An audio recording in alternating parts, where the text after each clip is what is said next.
14 അധ്യായം 33 വാക്യം മുതൽ 35 വാക്യം വരെ എഴുതപ്പെട്ടിട്ടുള്ള ദൈവത്തിന്റെ പരിശുദ്ധ വചനങ്ങൾ. Gospel according to St. Luke, chapter 14, verses from 33 to 35. അങ്ങനെ തന്നെ നിങ്ങളിൽ ആരെങ്കിലും തനിക്ക് ഉള്ളത് ഒക്കെയും വിട്ട് പിരിയുന്നില്ല എങ്കിൽ അവന് എന്റെ ശിഷ്യനായിരിക്കാൻ കഴിയുകയില്ല. ഉപ്പ് നല്ലതു തന്നെ. ഉപ്പ് കാരമില്ലാതെ പോയാൽ എന്തൊന്നുകൊണ്ട് അതിന് രസം വരുത്തും? പിന്നെ നിലത്തിനും വളത്തിനും കൊള്ളുന്നതല്ല, അതിനെ പുറത്തു കളയും. കേൾപ്പാൻ ചെവിയുള്ളവൻ കേൾക്കട്ടെ. നമ്മുടെ കണ്ണുകൾ അടയ്ക്കാം, പ്രാർത്ഥിക്കാം. വചനം ജഡമായി തീർന്ന് കൃപയും സത്യവും നിറഞ്ഞവനായി ഞങ്ങളുടെ ഇടയിൽ പാർത്ത കർത്താവേ, ഫിലഡൽഫിയ മാർത്തോമ ഇടവകയുടെ 3 ദിവസക്കാലത്തെ കൺവെൻഷൻ യോഗങ്ങളുടെ പ്രഥമ രാത്രി ബലഹീനരാവുന്ന അടിയനും നിന്റെ വിശ്വാസ സമൂഹവും ഒരുമിച്ച് അവിടുത്തെ പാദപീഠം ചേർന്ന് വരുമ്പോൾ അവിടുന്ന് ഹൃദ്യമായി ഞങ്ങളോട് സംസാരിക്കണമേ. ഈ വലിയ പകർച്ചവ്യാധിയുടെ മുൻപിൽ പകച്ചു നിൽക്കുന്ന ഞങ്ങൾ ഒരുമിച്ച് വന്ന് ആരാധിക്കുവാൻ, ഒരുമിച്ച് വന്ന് അവിടുത്തെ തിരുശരീര രക്തങ്ങളുടെ ഓഹരിക്കാരാകുവാൻ കഴിയാത്ത സാഹചര്യത്തിൽ വലിയ ദാഹത്തോടെ ആത്മഭാരത്തോടെ വചനത്തിന് മുൻപാകെ ആയിരിക്കുമ്പോൾ അവിടുത്തെ പരിശുദ്ധാത്മാവിനെ ഞങ്ങളുടെ മധ്യ അയച്ച് ഏതാത്മാവിനാൽ വചനം എഴുതപ്പെട്ടുവോ അതേ ആത്മാവിനാൽ ഞങ്ങൾക്ക് പൊരുൾ തിരിച്ച് നൽകി അനുഗ്രഹിക്കണമേ. വചനം സംസാരിപ്പാനായി ബലഹീനനാവുന്ന അടിയന്റെ നാവിനെ സ്പർശിക്കണമേ. വചനം കേൾക്കുവാനായി ഞങ്ങളുടെ ഓരോരുത്തരുടെയും കാതുകളെയും ഹൃദയങ്ങളെയും അങ്ങ് സ്പർശിക്കണമേ. അവിടുത്തെ ദിവ്യമായ സ്നേഹത്താൽ കത്തിയേറിയത്തക്കവണ്ണം ഞങ്ങളുടെ ഓരോരുത്തരുടെയും ഉള്ളങ്ങളെ സ്പർശിക്കണമേ. പിതാവിന്റെയും പുത്രന്റെയും പരിശുദ്ധാത്മാവിന്റെയും നാമത്തിൽ തന്നെ, ആമേൻ. അനുഗ്രഹീതമായ ഈ കൺവെൻഷൻ യോഗങ്ങളുടെ പ്രഥമ രാത്രി നിങ്ങളോട് ഒന്നിച്ചായിരിക്കാൻ ദൈവം തന്ന സാവകാശത്തിനായി മനഃപൂർവ്വമായി ദൈവത്തിന് സ്തോത്രം ചെയ്യുന്നു. ബഹുമാനപ്പെട്ട അച്ഛൻ സൂചിപ്പിച്ചതുപോലെ മുൻകാലത്ത് കണ്ട് ഉള്ള പരിചയം, ആ സ്നേഹബന്ധം ഇപ്പോഴും സൂക്ഷിക്കുകയും നിങ്ങളുടെ ഈ കൺവെൻഷനിലേക്ക് എന്നെ പ്രത്യേകമായി ക്ഷണിക്കുകയും ചെയ്ത നിങ്ങളുടെ ആത്മീയ ശുശ്രൂഷകൻ ബഹുമാനപ്പെട്ട ജിനു എബ്രഹാം അച്ഛനോടും കൊച്ചമ്മയോടും ആ കുടുംബത്തോടും സഭയുടെ പ്രത്യേക ചുമതലക്കാരോടും വിശ്വാസ സമൂഹത്തോടും എൻ്റെ സുഹൃത്തു കൂടിയായ തോമസ് കെ മാത്യു അച്ഛനോടും എല്ലാവരോടും ഹൃദയത്തിന്റെ ഭാഷയിൽ നന്ദി രേഖപ്പെടുത്തുന്നു. ഈ കോവിഡ് കാലത്ത് മുടങ്ങാതെ നടക്കുന്ന ഒരു കാര്യം നിങ്ങളുടെ ഇടവകയിലെ പ്രാർത്ഥനയാണ്. അത് കേട്ടപ്പോൾ എനിക്ക് വലിയ ആശ്ചര്യമുണ്ടായി. ഞാൻ അച്ഛനോട് ചോദിച്ചത് എങ്ങനെ സംഭവിക്കുന്നു, എങ്ങനെ നടക്കുന്നു? അച്ഛന് ഇടയിൽ യുവജന പ്രസ്ഥാന അംഗങ്ങളുടെ മീറ്റിംഗ് ഉൾപ്പെടെ നേതൃത്വം നൽകുവാൻ എന്നെ വിളിച്ചുവെങ്കിലും ശനിയാഴ്ചകളിൽ എനിക്കൊരു വേദപഠനം ഉള്ളതുകൊണ്ട് അച്ഛന്റെ ക്ഷണം സ്വീകരിക്കുവാനായിട്ട് ഇതിനു മുൻപ് 2 അവസരങ്ങളിലും സാധിച്ചില്ല. എന്നാൽ ദൈവം അതിലും ശ്രേഷ്ഠമായതൊന്ന് ഒരുക്കിയിരുന്നു. ദൈവത്തിന് സ്തോത്രം. അതുകൊണ്ട് സെക്രട്ടറി സൂചിപ്പിച്ചതുപോലെ അച്ഛന്റെ ആത്മീയ ശുശ്രൂഷയ്ക്കും നേതൃത്വത്തിനും ഇടവകയുടെ ആളുകളിലെ തീക്ഷ്ണതയ്ക്കും പ്രാർത്ഥനയ്ക്കായി കൂടി വരുവാനുള്ള നിങ്ങളുടെ താല്പര്യത്തിനുമൊക്കെ ഞാൻ ദൈവത്തിന് സ്തോത്രം ചെയ്യുകയും നിങ്ങളെ അഭിനന്ദിക്കുകയും ചെയ്യുന്നു. അച്ഛന് ഇപ്പോഴും കാണിക്കുന്ന സ്നേഹത്തിനും കരുതലിനും നന്ദി. ബഹുമാനപ്പെട്ട തോമസ് കെ മാത്യു അച്ഛൻ സക്രിയാസ് സിനിമയോട് സെക്രട്ടറി ആയിരിക്കുന്ന സമയത്ത് ഞങ്ങൾ ഒരുമിച്ച് പല പരിപാടികളിലും, പ്രത്യേക 3 മാസത്തിലൊരിക്കൽ നിലയ്ക്കൽ എക്യുമെനിക്കൽ ട്രസ്റ്റിന്റെ മീറ്റിങ്ങുകളിൽ സ്ഥിരമായി കാണുകയും സംസാരിക്കുകയും ഒരുമിച്ച് ഭക്ഷിക്കുകയും ഒക്കെ ചെയ്തിട്ടുള്ളവരാണ്. അതുകൊണ്ട് അച്ഛന്റെ സാന്നിധ്യത്തിനും ഞാൻ ദൈവത്തിന് നന്ദി പറയുന്നു. ഇന്നത്തെ നമ്മളുടെ വേദചിന്ത, നാളെയും നാളെ കഴിഞ്ഞുമായി നടക്കുന്ന വേദചിന്തകൾ സഭയുടെ ആത്മീക വളർച്ചയ്ക്ക് ഗുണകരമായി തീരട്ടെ എന്ന് ആത്മാർത്ഥമായി പ്രാർത്ഥിക്കുകയും ചെയ്യുന്നു.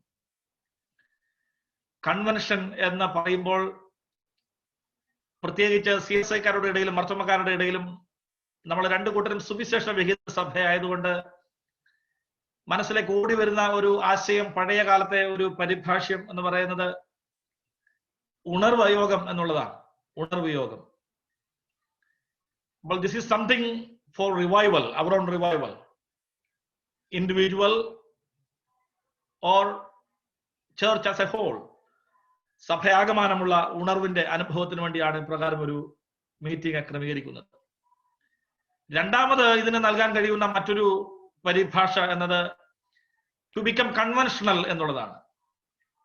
Convention can become A conventional practice. അത് എല്ലാ വർഷവും ഒരു പ്രത്യേക സമയത്ത് നമ്മൾ നടത്തുന്ന ഒരു പരിപാടിയായി മാറാനും സാധ്യതയുണ്ട്. പലപ്പോഴും നമ്മുടെ ഇടവകളിലെ പരിപാടികളൊക്കെ അങ്ങനെയാണ്, എല്ലാ വർഷവും നടത്തുന്നതാണ്, നമ്മൾ നടത്തും. എന്നാൽ ഞായറാഴ്ച ആരാധനകളിൽ നിന്നും ഇടവേളയിലുള്ള പ്രാർത്ഥനകളിൽ നിന്നും വ്യത്യസ്തമായി, when we come for convention or for this meeting for awakening, spiritual awakening, may God Almighty send His Holy Spirit to each one of us to have revival, to have that sort of spiritual awakening within ourselves and within our church and within our family, so that we may be a blessing for many and we can boldly face all sorts of challenges in our lives. നമ്മുടെ ജീവിതത്തിലെ എല്ലാ വെല്ലുവിളികളെയും അതിജീവിക്കുവാനായിട്ട് ഒരുപക്ഷെ നമ്മെ സഹായിക്കുന്നത് ഈ വലിയ ആത്മീയ കൃപയാണ്. അതിന് ദൈവം നിങ്ങളെ സഹായിക്കട്ടെ എന്ന് ഞാൻ പ്രാർത്ഥിക്കുന്നു. കോവിഡ് വന്നതുകൊണ്ട് നമുക്കൊക്കെ ധാരാളം പ്രയാസങ്ങൾ ഉണ്ടായിട്ടുണ്ട്. പക്ഷെങ്കിൽ മറ്റൊന്ന്, ഈ കോവിഡ് വന്നത് ഒരു പ്രത്യേകമായിട്ടുള്ള സാഹചര്യത്തിൽ we transformed all our residential areas or all our houses as a sanctuary.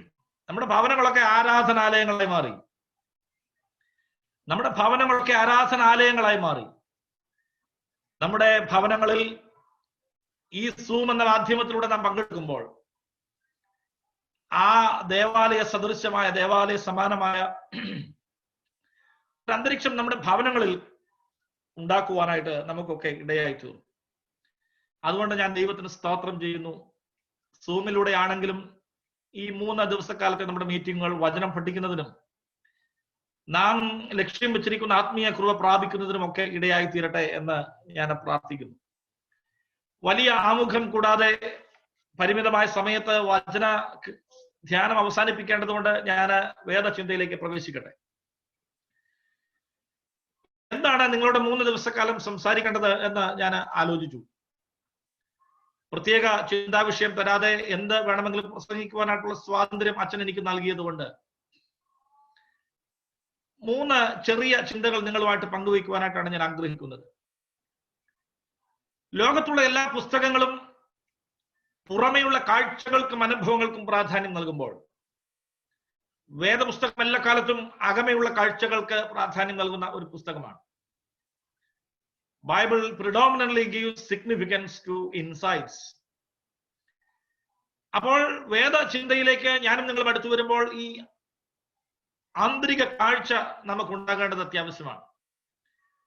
അതുകൊണ്ട് തന്നെ ഒരു ചെറിയ വാക്കിൽ 3 ദിവസക്കാലത്തെ ചിന്ത പറയുവാനായിട്ട് സൂചിപ്പിച്ചാൽ, ഇന്ന് ഞാൻ പറയാനായിട്ട് ആഗ്രഹിക്കുന്നത് നമുക്ക് ആവശ്യമായ ഒരു അകക്കാഴ്ചയെ കുറിച്ചാണ്. അതിനൊരു തത്തുല്യമായ ഇംഗ്ലീഷ് പദം പറയാനായിട്ട് വലിയ പ്രയാസമാണ്. എങ്കിൽ കൂടി ഇൻട്രോസ്പെക്ഷൻ എന്ന വാക്കിന്റെ ഒരു പരിധിയിൽ അതിനെ വരുത്തുവാൻ കഴിയും എന്ന് ഞാൻ വിചാരിക്കുകയാണ്. ഇന്ന് നമ്മളുടെ അകക്കാഴ്ചയെ ശക്തിപ്പെടുത്തി നാളെ നമുക്ക് കാണുവാൻ കഴിയുന്ന ഒരു പുറം കാഴ്ചയെ കുറിച്ച് ചിന്തിച്ച് കൺവെൻഷന്റെ ഏറ്റവും ഒടുവിൽ നമുക്ക് വേണ്ട ഒരു മേൽക്കാഴ്ചയെ കുറിച്ച് അല്ലെങ്കിൽ ഉന്നതമായ ഒരു കാഴ്ചയെ കുറിച്ച് സംസാരിച്ച് അവസാനിപ്പിക്കാം എന്നാണ് വിചാരിക്കുന്നത്. ഞാൻ അതിന്റെ തലവാചകം സൂചിപ്പിച്ചപ്പോൾ നിങ്ങൾക്ക് പിടികിട്ടി കാണും. അകക്കാഴ്ച എന്ന് പറഞ്ഞാൽ നമ്മിലേക്ക് തന്നെ നോക്കുക എന്നുള്ളതാണ്. അതിനാണ് ഇന്ന് ആധാരമായി മത്തായിയുടെ സുവിശേഷം 14-ാം അധ്യായത്തിന്റെ 33 മുതൽ 35 വരെയുള്ള വാക്യങ്ങൾ സ്വീകരിച്ചത്. Luke chapter 14 talks about the cost of discipleship. നമ്മൾ കേട്ടിട്ടുള്ള ഒരു പദമാണ് ശിഷ്യത്വത്തിന്റെ വില. ജർമ്മൻ വേദശാസ്ത്രകാരനായിരുന്ന ഡിട്രിച്ച് ബോൺഹോഫർ അദ്ദേഹം തന്റെ ജീവകാംശം ഉള്ള പുസ്തകത്തിന് കൊടുത്തിട്ടുള്ള പേരാണ് കോസ്റ്റ് ഓഫ് ഡിസൈപ്പിൾഷിപ്പ്, ശിഷ്യത്വത്തിന്റെ വില. ലൂക്കസിന്റെ സുവിശേഷം 14-ാം അധ്യായം മുഴുവൻ ശിഷ്യത്വത്തിന്റെ ഈ വിലയെക്കുറിച്ച് നമ്മെ പഠിപ്പിക്കുന്ന ഒരു പുസ്തകമാണ്. It is your being that matters. നിങ്ങളുടെ ഉന്മ, നിങ്ങളുടെ സത്ത, നിങ്ങളുടെ ആന്തരികമായ നിങ്ങളുടെ സ്വത്വം എന്താണോ അതാണ് പ്രാധാന്യം എന്ന് ഈ വചനം നമ്മെ കൃത്യമായി ഓർമ്മിപ്പിക്കുകയാണ്. അതുകൊണ്ട് യേശു കർത്താവ് പറഞ്ഞു, you are the salt of the world. If you lose the saltiness or the salt loses its saltiness, it has no use. അതിന് യാതൊരു പ്രയോജനവുമില്ല. മത്തായിയുടെ സുവിശേഷം 5-ാം അധ്യായത്തിന്റെ 13-ാം വാക്യത്തിലും നാം ഇതേ വചനം കാണുന്നുണ്ട്. സാധാരണഗതിയിൽ ഉപ്പ് ഭക്ഷണത്തിന് രുചിഭേദത്തിന് ഉപയോഗിക്കുന്ന ഒരു വസ്തുവാണ് എന്ന് പറഞ്ഞിട്ട് we always talks about the tasty aspects of salt when we interpret this passage. എന്നാൽ യേശു കർത്താവ് അതിലും അപ്പുറമായത് ചിലതാണ് ഈ വാക്യത്തിനോട് ഉദ്ദേശിച്ചത് എന്നത് മറന്നു പോകാൻ വേണ്ടി പാടില്ല. അത് ലൂക്കസിന്റെ സുവിശേഷത്തിൽ കുറച്ചുകൂടി വ്യക്തവുമാണ്. Jesus was not talking about salt as a tasty agent. Rather, he was talking about salt as a mineral. ഒരു ലവണമായി, ധാതുവായി, ഉപ്പിനെ കാണുന്ന തരത്തിലാണ് യേശു കർത്താവ് ഉപയോഗിച്ചിട്ടുള്ളത് എന്നത് ഇത് വായിക്കുമ്പോൾ നമുക്ക് മനസ്സിലാക്കുവാൻ കഴിയും. അതുകൊണ്ടാണ് യേശു കർത്താവ് പറഞ്ഞത്, if salt loses it's saltiness, പിന്നെ അതിനെ നിലത്തിനും വളത്തിനും കൊള്ളുന്നതല്ല എന്ന് പഠിപ്പിക്കുന്നതിന്റെ കാര്യം അതാണ്. സോ ഉപ്പ് എന്നത് നിലത്തിനോടും വളത്തിനോടും ബന്ധിപ്പിച്ചാണ് യേശു കർത്താവ് പറഞ്ഞത് എന്നത് സ്പഷ്ടം. Jesus was something else in his mind when we pronounce salt and its saltiness. അപ്പോൾ ഉറയില്ലാതെ പോകുന്ന ഉപ്പിനെ കുറിച്ച് യേശു കർത്താവ് പഠിപ്പിക്കുമ്പോൾ നാം ചിന്തിക്കുന്നതിനപ്പുറമായ ചില സംഗതികൾ അതിനകത്തുണ്ട് എന്നത് നാം മനസ്സിലാക്കുക. അതുകൊണ്ട് ഈ വചനത്തിന്റെ അടിസ്ഥാനത്തിൽ നമ്മെ തന്നെ കാണുവാൻ വേണ്ടിയുള്ള എളിയ പരിശ്രമമാണ് ഞാൻ ചെയ്യുവാനായിട്ട് ആഗ്രഹിക്കുന്നത്. നാം ജീവിക്കുന്നത് ഒരു വല്ലാത്ത ലോകക്രമത്തിലാണ്. We are living in a strange world. I'm not talking about the context of coronavirus. Corona വൈറസിന്റെ ഒരു സ്ഥിതി മാത്രമല്ല ഞാൻ പറയുന്നത്. ഉണ്മ നഷ്ടപ്പെട്ടു പോയ, ഉള്ളിലെ കരുത്ത് നഷ്ടപ്പെട്ടു പോയ, ഉള്ളിലെ സത്യവും നന്മയും നഷ്ടപ്പെട്ടു പോയ ഒരുപറ്റം ആളുകളുള്ള ലോകത്താണ് നാം ജീവിക്കുന്നത്. We lost our inner being. അതുകൊണ്ട് അതിനെ തിരഞ്ഞു പിടിക്കുവാൻ വേണ്ടിയുള്ള ഒരു ശ്രമമാണ് നമുക്ക് ആവശ്യമായിട്ടുള്ളത്. സാധാരണഗതിയിൽ ചില ആളുകൾ പറയാറുണ്ട്, we are living in a less world. We are living in a world where we use wireless instruments, cordless apparatus, seedless fruits, spiritless worship, and we always have a hopeless and valueless system. അപ്പോൾ നാം വളരെ ജീവിതം എളുപ്പമാക്കുന്നതിന് വേണ്ടി വയറില്ലാത്ത, കോഡില്ലാത്ത, ആത്മാവില്ലാത്ത ആരാധനകളുള്ള, യാതൊരു പ്രതീക്ഷയും പ്രത്യാശയും മൂല്യവുമില്ലാത്ത സാമൂഹിക ബന്ധങ്ങളിലൊക്കെ നാം ജീവിക്കുകയാണ്. We need to make our working becomes effortless. Purpose of our lives become meaningless. We worship in godless churches. എല്ലാം കൊണ്ടും ഒരു ലെസ് വേൾഡിലാണ് നമ്മൾ ജീവിക്കുന്നത്. അതുകൊണ്ട് ഈ കെയർലെസ് ആയിട്ടുള്ള അനുഭവത്തിൽ നിന്ന് മാറിയിട്ട് ദൈവവചനത്തിലേക്ക് മടങ്ങി വന്ന് നമ്മെ തന്നെ കാണുവാൻ വേണ്ടി നമുക്ക് ഇടയായി തീരട്ടെ എന്ന് ഞാൻ പ്രാർത്ഥിക്കുന്നു. യേശു കർത്താവ് 14-ാം അധ്യായത്തിൽ, ലൂക്കസിന്റെ സുവിശേഷം 14-ാം അധ്യായത്തിൽ താൻ എന്തോ പഠിപ്പിച്ച് വന്നതിന്റെ ഏറ്റവും ആത്യന്തികമായ സന്ദേശത്തിന്റെ അനുഭവത്തിലാണ് ഉപ്പിനെ കുറിച്ച് പറഞ്ഞ് അവസാനിപ്പിക്കുന്നത്. So Luke chapter 14 verses 33 to 35 is a concluding statement. യേശു കർത്താവ് മറ്റെന്തോ പ്രസംഗിക്കുകയായിരുന്നു. ലൂക്കസിന്റെ സുവിശേഷം 14-ാം അധ്യായത്തിന്റെ ആരംഭം മുതൽ നാം പഠിക്കുമ്പോൾ മനുഷ്യന്റെ അന്തരാത്മാവുമായി ബന്ധപ്പെട്ട 5 കാര്യങ്ങൾ നമുക്ക് കാണുവാനായിട്ട് കഴിയുന്നുണ്ട്. ഒന്നാമത് 14-ാം അധ്യായത്തിന്റെ 1 മുതൽ 6 വരെയുള്ള വാക്യങ്ങളാണ്. ശബത്തിൽ സൗഖ്യം നടത്തുന്ന അനുഭവത്തെ കുറിച്ച് പറയുകയാണ്. വേദപുസ്തകം നാം പഠിക്കുമ്പോൾ വേദപുസ്തകത്തിന്റെ പല ഭാഗങ്ങളും നമ്മുടെ ജീവിതം എങ്ങനെ ആയിരിക്കണം എന്ന് നമ്മെ പഠിപ്പിക്കുന്നുണ്ട്. എന്നാൽ ചില സന്ദർഭങ്ങളിൽ വേദപുസ്തകം നമ്മെ പഠിപ്പിക്കുന്നു, നിങ്ങളുടെ ജീവിതം എങ്ങനെ ആയിരിക്കരുത്. We generally refer it as do's and don'ts. എന്ത് ചെയ്യണം, എന്ത് ചെയ്യരുത് എന്ന് വേദപുസ്തകം നമ്മെ പഠിപ്പിക്കുന്നുണ്ട്. ചില സന്ദർഭങ്ങളിൽ എന്ത് ചെയ്യണം എന്ന് നമ്മെ പഠിപ്പിക്കുന്നത് എന്ത് ചെയ്യരുത് എന്ന് പഠിപ്പിച്ചു വന്നതിന്റെ തുടർച്ചയായിട്ടാണ്. ഇവിടെയും അപ്രകാരം ഒരു ചിന്തയാണ് നമുക്ക് ദർശിക്കുവാനായിട്ട് കഴിയുന്നത്. So when we read Luke chapter 14 verses 1 to 6, it talks about a false piety. തെറ്റായ ആത്മീയതയെ കുറിച്ച്, തെറ്റായ വിശുദ്ധിയെ കുറിച്ച് ആദ്യ ഭാഗം നമ്മെ സൂചിപ്പിക്കുകയാണ്. ഇവിടെ ഒരു മനുഷ്യൻ മഹോദരം എന്ന അസുഖവുമായി യേശു കർത്താവിന്റെ അടുക്കൽ ഒരു ശബത്ത് ദിവസം വരികയാണ്. പരീക്ഷ പ്രമാണിയുടെ വീട്ടിൽ നടക്കുന്ന ഒരു വിരുന്നാണ് സന്ദർഭം. So a person with dropsy, which causes the body to swell from excess fluid, he was also an invited guest during that banquet. ആ മനുഷ്യനും ക്ഷണിക്കപ്പെട്ട ഒരു അതിഥിയായിരുന്നു എന്ന് നമ്മൾ മനസ്സിലാക്കുകയാണ്. യേശു കർത്താവിന്റെ അടുക്കൽ വന്നപ്പോൾ യേശു കർത്താവ് ആ മനുഷ്യന് സൗഖ്യം നൽകുന്നതിനെ കുറിച്ച് ആലോചിക്കുകയാണ്. ശബത്തിൽ സൗഖ്യം നൽകുക എന്ന് പറയുന്നത് പരീശന്മാരെ സംബന്ധിച്ച് ശബത്തിൽ ചില കാര്യങ്ങൾ ചെയ്യുക എന്ന് പറയുന്നത് ഏറ്റവും വിഷമകരമായ ഒരു സാഹചര്യമാണ്. Because the law of Moses prohibited them to do something during the Sabbath day. Shabbat ദിവസം ഒന്നും ചെയ്യുവാൻ സാധിക്കുകയില്ല എന്നവരെ വിലക്കുന്ന ഒരു അനുഭവമായിരുന്നു അത്. എന്നാൽ പരീശന്മാരുടെ ജീവിതാനുഭവം മാത്രമല്ല, അതിനേക്കാൾ സ്പിരിച്വലി റിജിഡ് ആയിട്ടുള്ള മറ്റൊരു കമ്മ്യൂണിറ്റി യേശു കർത്താവിന്റെ കാലത്തുണ്ടായിരുന്നു. അവരെ വിളിക്കുന്ന പേര് എസ്സിയൻസ് എന്നാണ്. എസ്സിയൻസ്. They did not even permitted to rescue an animal on the Sabbath day. But even Pharisees can do that. പരീശന്മാർക്ക് ഒരു മൃഗത്തെയൊക്കെ രക്ഷിക്കണമെന്ന് തോന്നിയാൽ രക്ഷിക്കുവാൻ കഴിയും. എന്നാൽ വളരെ കൺസർവേറ്റീവ് ആയിട്ടുള്ള ഈ എസ്സിയൻ ഗ്രൂപ്പിനെ സംബന്ധിച്ച് ഒരു മൃഗത്തെ പോലും രക്ഷിക്കാൻ കഴിയാത്ത തരത്തിൽ റിജിഡായി യാതൊന്നും ചെയ്യാത്ത ഒരു ദിവസമായി ശാബത്തിനെ അവർ മാറ്റിയിരുന്നു. യേശു കർത്താവ് അവരോട് ചോദിക്കുന്ന ചോദ്യം, what would you do if a son or a valuable farm animal fell into a well? ഒരു കിണറ്റിൽ നിങ്ങളുടെ മകനോ നിങ്ങൾക്ക് ആവശ്യമുള്ള ഒരു മൃഗമോ വീണാൽ നിങ്ങൾ എന്ത് ചെയ്യും? You would go and pull them out, wouldn't you? നിങ്ങൾ പോകുകയും അതിനെ രക്ഷിക്കുകയും ചെയ്യുകയില്ലയോ എന്ന് ചോദിക്കുകയാണ്. നമ്മുടെ ആചാരങ്ങളും വിശ്വാസങ്ങളും അന്ധവിശ്വാസങ്ങളും അനുഷ്ഠാനങ്ങളുമായി മാറുന്നിടത്ത് സംഭവിക്കുന്ന അനുഭവമാണ് ഇത്. നാം വിശ്വാസത്തിന്റെ പാതയിൽ വന്നതാണ്. AD 52 മുതലുള്ള പാരമ്പര്യം നമ്മൾ പലപ്പോഴും പറയാറുണ്ട്.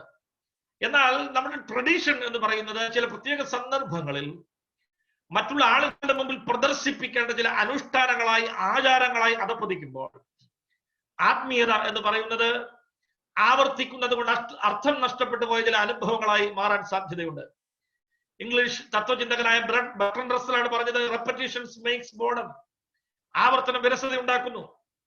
മർത്തോമാ സഭയിൽ ആവർത്തിച്ച് ചില കാര്യങ്ങൾ ചെയ്യുന്നത് കൊണ്ട്, ആവർത്തിച്ച് കുരിശു വരയ്ക്കുന്നത് കൊണ്ട്, ആവർത്തിച്ച് വണങ്ങുന്നത് കൊണ്ട്, ആവർത്തിച്ച് ചില പ്രാർത്ഥനകൾ ഉരുവിടുന്നത് കൊണ്ട് നമ്മുടെ ആത്മീയതയ്ക്കും വിശ്വാസത്തിനും അർത്ഥം നഷ്ടപ്പെട്ടു പോകാൻ പാടില്ല. So when we repeat our faith proclamations or the prayers of our proclamation or of our witness, sometimes we lose its meaning. നമുക്ക് അതിന്റെ അർത്ഥം നഷ്ടപ്പെട്ടു പോകാനായിട്ടുള്ള സാധ്യതയുണ്ട്. യേശു കർത്താവ് മത്തായിയുടെ സുവിശേഷത്തിൽ 2 ഭാഗത്ത് ഇതിനെ വളരെ കൃത്യമായി വിമർശിക്കുന്നുണ്ട്. സമയപരിമിതി മൂലം ഞാൻ ജസ്റ്റ് പരാമർശിച്ചു പോവുകയാണ്. അതിലൊന്ന് 6-ാം അധ്യായത്തിൽ യേശു കർത്താവ് പറഞ്ഞു, നിങ്ങൾ എങ്ങനെയാണ് ഭിക്ഷ കൊടുക്കുന്നത്? നിങ്ങൾ ഭിക്ഷ കൊടുക്കുമ്പോൾ when you give charity, don't make several or loud announcements. നിങ്ങൾ വളരെ ഉച്ചത്തിൽ അത് പ്രഘോഷിച്ചുകൊണ്ട് അത് ചെയ്യാൻ വേണ്ടി പാടുള്ളതല്ല. When you pray, how you are going to pray? Are you going to pray in public, or are you going to pray with lot of words? Or നിങ്ങൾ പ്രാർത്ഥനയിൽ അമിത ഭാഷണം ഉപയോഗിച്ചിട്ട് വാക്കുകളുടെ പെരുക്കത്തിൽ പ്രാർത്ഥിക്കുവാൻ പോവുകയാണോ? അതോ നിങ്ങൾ ആളുകളെ കാണിക്കുന്നതിന് വേണ്ടി പരസ്യമായി നിങ്ങളുടെ പ്രാർത്ഥനയിലുള്ള നിങ്ങളുടെ കോമ്പിറ്റൻസി തെളിയിക്കാൻ പോവുകയാണോ? ചോദ്യമാണ്. നമ്മുടെ വിശ്വാസ ജീവിതാനുഭവങ്ങളിൽ പലപ്പോഴും അങ്ങനെയുള്ള ആളുകളെ നമ്മൾ കണ്ടുമുട്ടാറുണ്ട്. ഞാനിത് പറഞ്ഞത് കൊണ്ട് നാളെ പ്രാർത്ഥിക്കുന്ന ആരും പള്ളി പ്രാർത്ഥിക്കാതിരിക്കരുത്, അതല്ല ഞാൻ പറയാനായിട്ട് ഉദ്ദേശിച്ചത്. ദൈവം നമുക്ക് നൽകിയ പ്രാർത്ഥനാനുഭവം, ദൈവം നമുക്ക് തന്നിട്ടുള്ള വാക്കുകളുടെ പെരുക്കം, ദൈവം നമുക്ക് തന്നിട്ടുള്ള കൃപകൾ, അത് ഒരു കപടമായ ആത്മീയതയുടെ വക്താക്കളാകുവാൻ വേണ്ടി ഉപയോഗിക്കപ്പെടേണ്ടതല്ല. മാത്രമല്ല യേശു കർത്താവ് ചോദിക്കുന്നുണ്ട്, ഹൗ ഡു യു ഫാസ്റ്റ്? നിങ്ങൾ ഉപവസിക്കുമ്പോൾ എങ്ങനെയാണ് ഉപവസിക്കുന്നത്? വാടിയ മുഖം ആളുകളുടെ മുമ്പിൽ കാട്ടിയിട്ടാണോ നിങ്ങൾ ഉപവസിക്കുന്നത് എന്ന് ചോദിക്കുന്നുണ്ട്. മത്തായിയുടെ സുവിശേഷം 23-ാം അധ്യായത്തിലേക്ക് വരുമ്പോൾ വീണ്ടും പരീശന്മാരോട് ഇതേ ചോദ്യം തന്നെ യേശു കർത്താവ് ആവർത്തിക്കുന്നുണ്ട്. കുറച്ചുകൂടി റഫ് ആയിട്ടുള്ള ചോദ്യങ്ങളാണ്. നിങ്ങൾ സ്വർഗരാജ്യത്തിൽ കടക്കുന്നില്ല എന്ന് മാത്രമല്ല, കടക്കുന്ന ആളുകളെ കൂടി തടയുന്നവരാണ് എന്ന് വളരെ സ്പഷ്ടമായി യേശു കർത്താവ് അവരെ വെല്ലുവിളിക്കുന്നുണ്ട്. എന്ന് കേൾക്കുന്ന പ്രിയമുള്ളവരെ, നമ്മുടെ ആത്മീയത, നമ്മുടെ ശുദ്ധി, നമ്മുടെ വിശുദ്ധി, നമ്മുടെ ദർശനം, നമ്മുടെ കാഴ്ചപ്പാടൊക്കെ എങ്ങനെയാണ്? അത് ഒരു ദിവസത്തെ ചൊല്ലി തട്ടിപ്പോകേണ്ടതല്ല. അത് ചില നാളുകളെ ചൊല്ലി, ചില ആചാരങ്ങളെ ചൊല്ലി തട്ടിപ്പോകേണ്ടതല്ല. നമ്മുടെ ആത്മീയത എന്ന് പറയുന്നത് it is our strong relationship with our own Savior Christ. Maybe we have associations with Jesus Christ, but my question is whether we have strong relationship with our Savior Christ. ക്രിസ്തുവുമായി നമുക്ക് ചില ഇടപാടുകളൊക്കെ ഉണ്ടാവാം.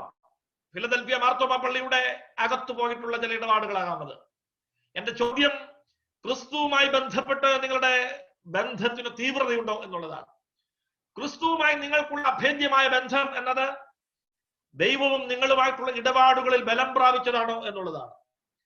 ആത്മീയ ജീവിതത്തിൽ ഓരോ വർഷം ചെല്ലുന്തോറും ആത്മീയമായി വളരുന്ന അനുഭവം നമുക്കുണ്ടോ എന്നുള്ളതാണ്. യോഹന്നാന്റെ സുവിശേഷം 9-ാം അധ്യായത്തിൽ പിറവിയിലെ കുരുടനായ ഒരു മനുഷ്യന് സൗഖ്യം കൊടുത്ത കഥ പറയുന്നുണ്ട്. ആ മനുഷ്യന്റെ അടുക്കൽ അവന് സൗഖ്യം പ്രാപിച്ചു കഴിഞ്ഞപ്പോൾ ആളുകൾ ചോദിച്ചു, നിനക്കാരാണ് സൗഖ്യം നൽകിയത്? അവൻ പറഞ്ഞു, a man called Jesus, or a man named Jesus. യോഹന്നാന്റെ സുവിശേഷം 9-ാം അധ്യായത്തിന്റെ 11-ാം വാക്യമാണ്. എന്നാൽ ഈ ആളുകൾ തമ്മിൽ അങ്ങോട്ടും ഇങ്ങോട്ടും പറയാൻ തുടങ്ങി, ആരാണ് സൗഖ്യം കൊടുത്തത്? യേശുവിന് അതിന് കഴിയുമോ? അപ്പോൾ ചില ആളുകൾ പറഞ്ഞു, അവൻ യോസഫിന്റെ മകനായ ത്വച്ചനല്ല, അവൻ എങ്ങനെ ഇത് സാധിക്കും? വേറെ ചില ആളുകൾ പറഞ്ഞു, he can do that. അവൻ ധാരാളം അത്ഭുതങ്ങൾ ചെയ്യുന്നത് ഞങ്ങൾ കണ്ടിട്ടുണ്ട്. he fed 5,000 men one day. അവൻ 5,000 പേരെ പോഷിപ്പിച്ചവനാണ് ഒരു നാൾ. അവൻ കടലിന്റെ മണ്ടയിൽ നടന്നവനാണ്. അവൻ ധാരാളം അത്ഭുത പ്രവർത്തനങ്ങൾ ചെയ്തവനാണ്. ഈ പാവപ്പെട്ട മനുഷ്യൻ ഇതെല്ലാം കേട്ടുകൊണ്ടിരിക്കുകയാണ്. അവൻ അങ്ങനെ കേട്ടുകൊണ്ട് നിൽക്കുമ്പോൾ ഈ ആളുകൾ ഈ ചർച്ച നിർത്തിയിട്ട് വീണ്ടും അവന്റെ അടുക്കൽ ചോദിച്ചു, പറയടാ, ആരാണ് നിനക്ക് സൗഖ്യം നൽകിയത്? അവൻ പറഞ്ഞു, he was a prophet. അവൻ ഒരു പ്രവാചകനാണ്. അത് 17-ാം വാക്യത്തിൽ നമുക്ക് കാണുവാൻ കഴിയും. യോഹന്നാന്റെ സുവിശേഷം 9:17. 11-ാം വാക്യത്തിൽ ആദ്യം അവനോട് ചോദിച്ചപ്പോൾ അവന്റെ ഉത്തരം a man named Jesus who gave me healing എന്നുള്ളതായിരുന്നു. രണ്ടാമത് his conviction has grown little bit. അതുകൊണ്ട് അവൻ പറഞ്ഞു, he was a prophet. അവനൊരു പ്രവാചകനായിരുന്നു എന്നുള്ളതാണ്. അപ്പോൾ ഇത് അവന്റെ അപ്പനും അമ്മയും അങ്ങോട്ടേക്ക് മടങ്ങി വരുന്നു. അവർ വന്നപ്പോൾ സ്ഥിതി അത്ര സുഖകരമല്ല. അതുകൊണ്ട് നാട്ടുകാർ അവരോട് ചോദിച്ച ചോദ്യത്തിന് അവർ ഉത്തരം പറയാതെ അവർ പറഞ്ഞു, ഇവൻ മേജറാണ്, അവരോട് തന്നെ ചോദിച്ചുകൊള്ളൂ എന്ന്. ഈ മനുഷ്യന്റെ ഉള്ളിൽ യേശു കർത്താവിനെ കുറിച്ചിട്ടുള്ള അറിവ് വികസിക്കുകയാണ്. So when we come to verse 33, he said he was a man came from heaven. അവൻ സ്വർഗ്ഗത്തിൽ ദൈവത്തിന്റെ അടുക്കൽ നിന്ന് വന്നവനാണ്. ആത്മീയ ജീവിതത്തിൽ ദൈവവുമായി ബന്ധപ്പെടുമ്പോൾ ഒരാൾക്കുണ്ടാകുന്ന അറിവിന്റെ ഏറ്റവും പ്രകടമായിട്ടുള്ള ഉദാഹരണമാണ് യോഹന്നാന്റെ സുവിശേഷത്തിൽ നമ്മൾ കാണുന്നത്. അതുകൊണ്ടാണ് യേശു കർത്താവ് ചോദിക്കുന്നത്, നിങ്ങൾ ഇപ്പോഴും കിണ്ടികിണ്ണങ്ങളുടെ പുറം വെടിപ്പാക്കിക്കൊണ്ട് നിൽക്കുകയാണ്. അതുകൊണ്ട് നമ്മുടെ സ്പിരിച്വാലിറ്റി എന്ന് പറയുന്നത് എങ്ങനെയാണ്? നിങ്ങൾ ഫോൾസ് പയറ്റിയിൽ നിങ്ങൾ വീണു പോകരുത് എന്ന് കർത്താവ് പറയുമ്പോൾ, it is our inevitable responsibility to go and affirm a true piety in our lives.